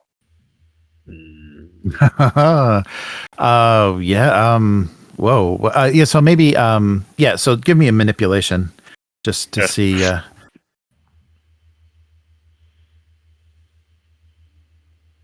I'm pushing it. Oh, okay. Now I'm hopeless. Oh no. So Lilo says, I can't. I'm sorry, but I must insist that you leave us. That you leave us alone. Hugo has brought has damaged the relationship that trolls have with humans. For thousands of years on this island, we traded and shared and lived together and protected each other. And this broken promise has shaken our relationship with your people, as well as the encroachment of your strange religion and your ways. I feel that our magic is diminished here, and I don't wish it to be diminished any further. So please refrain from whatever you wish to do, and just leave us in peace. Nils gonna like lean out of the coach holding the baby. Well, you heard the troll woman, sir. It's time to go, I believe. Start picking back up the camera again. Oh, I would do that for you, but I'm holding a child. All right. as we leave, I'll turn around and say, "Oh, and that priest will be coming back with more of his kind. Be wary." Yes. And then hustle away. Okay. Yes. So we will heed your words. Very good. So let's see the so you can. Is the nursemaid still here? Yes. Yeah. Are you going to hand her? Or, yeah. She's kind of eagerly waiting to. No, I don't really want to. Oh, okay. Okay. Cool. Yeah, that's right. Yeah. Okay. Yeah. So she's kind of kind of like gesturing for the child, and so Nils continues to hold Edward on the ride. Yeah, Nils is going to be kind of like, well, perhaps you could seek a career in, I don't know, waitressing or something. I see. Well, I suppose that's up to the Count. She's gets a little indignant that you're rejecting her. So strongly. You'll have those little toys of yours will all have to be removed from the house. Well, of course, again, the count will make that decision. And then she turns to tend to the because she doesn't have the baby. She's tending to Hugo's injuries and trying to see if he's okay. Teat, take us to the sanatorium. Oh, okay. All right. Oh, so family reunion. nice. All right. So all right. You so he makes his way. So are you going to go through the village, or are you going to go back around the way you came? I just tell him to go there. I don't really, in my mind, the orders are taken care of at that point, right? I've told the servants what to do. So. Okay. Right. Okay. Yeah. So Teat does head by a more reliable route. It was a pretty rough going to get to the lake. So he makes his way around towards the direction of the village and takes the coach through there. And as you approach, it's not far off. As you approach, you see that there's very warm light coming from the a very warm light coming in the distance through the trees. And as you near the village, you see that most particularly the windmill, but many of the houses and things are on fire. And there are the people running with torches between the buildings. And at the center of town, Father Cornelius is kind of is screaming fire and brimstone kind of we will cleanse this village and bring the word of God here. Be gone, foul demons. And he's and then he is praying in Latin as the buildings burn. Permission to shoot the Russians, sir? I don't think the child will be safe if you shoot the Russian. So are you going to intervene, or what do you... What do you think, sir?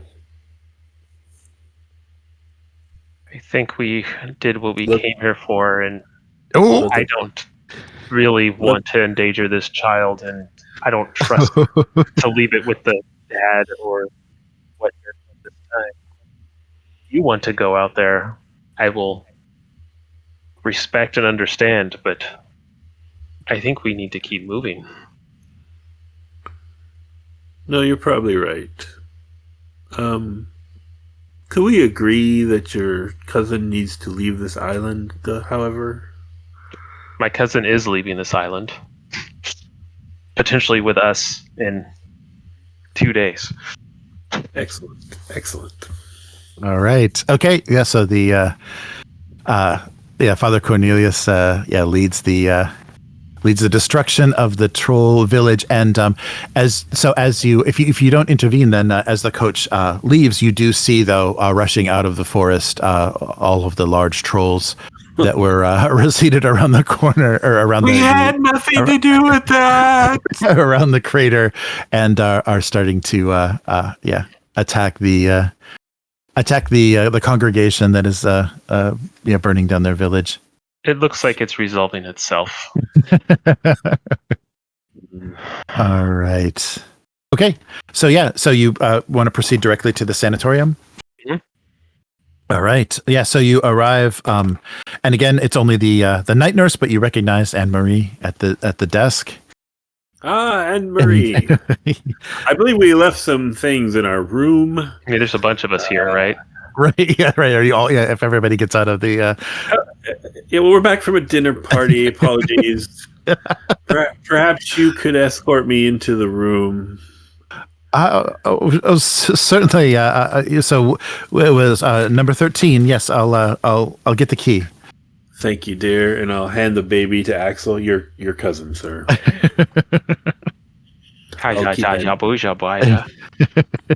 Yeah. All right. Maybe no Latin for a while. That was just baby talk, but I understand. All right. Yep.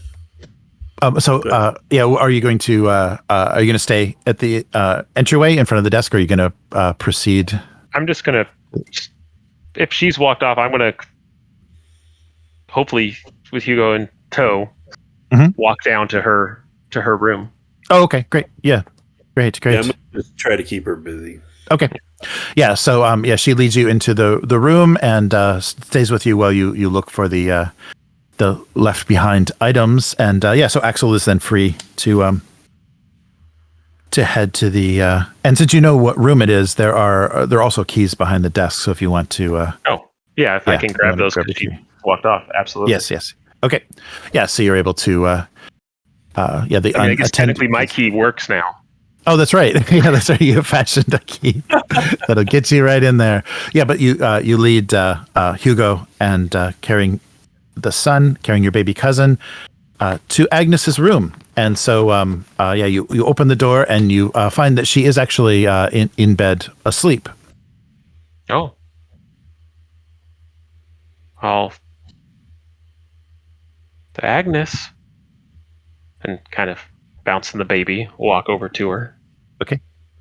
And she stirs out of sleep and immediately sees her baby in her arms as she reaches out for him. Edward, and she clutches him. Before I completely let go, I just real quick glance around. There's no blades or dangerous things in the immediate area that she may be confused about, right? And there's nothing nothing that you can see. There's no weapons or anything that could be used for a weapon. Yeah, they've kept her very under control. And Hugo sits on the bed and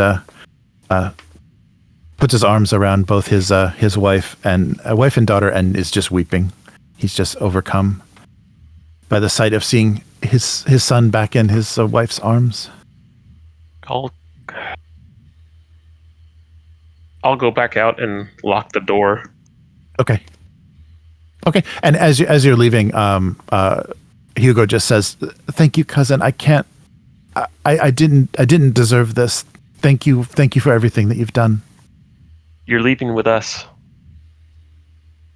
Of course. I'll make the arrangements. We'll whenever you need to depart, I'll make sure we're ready.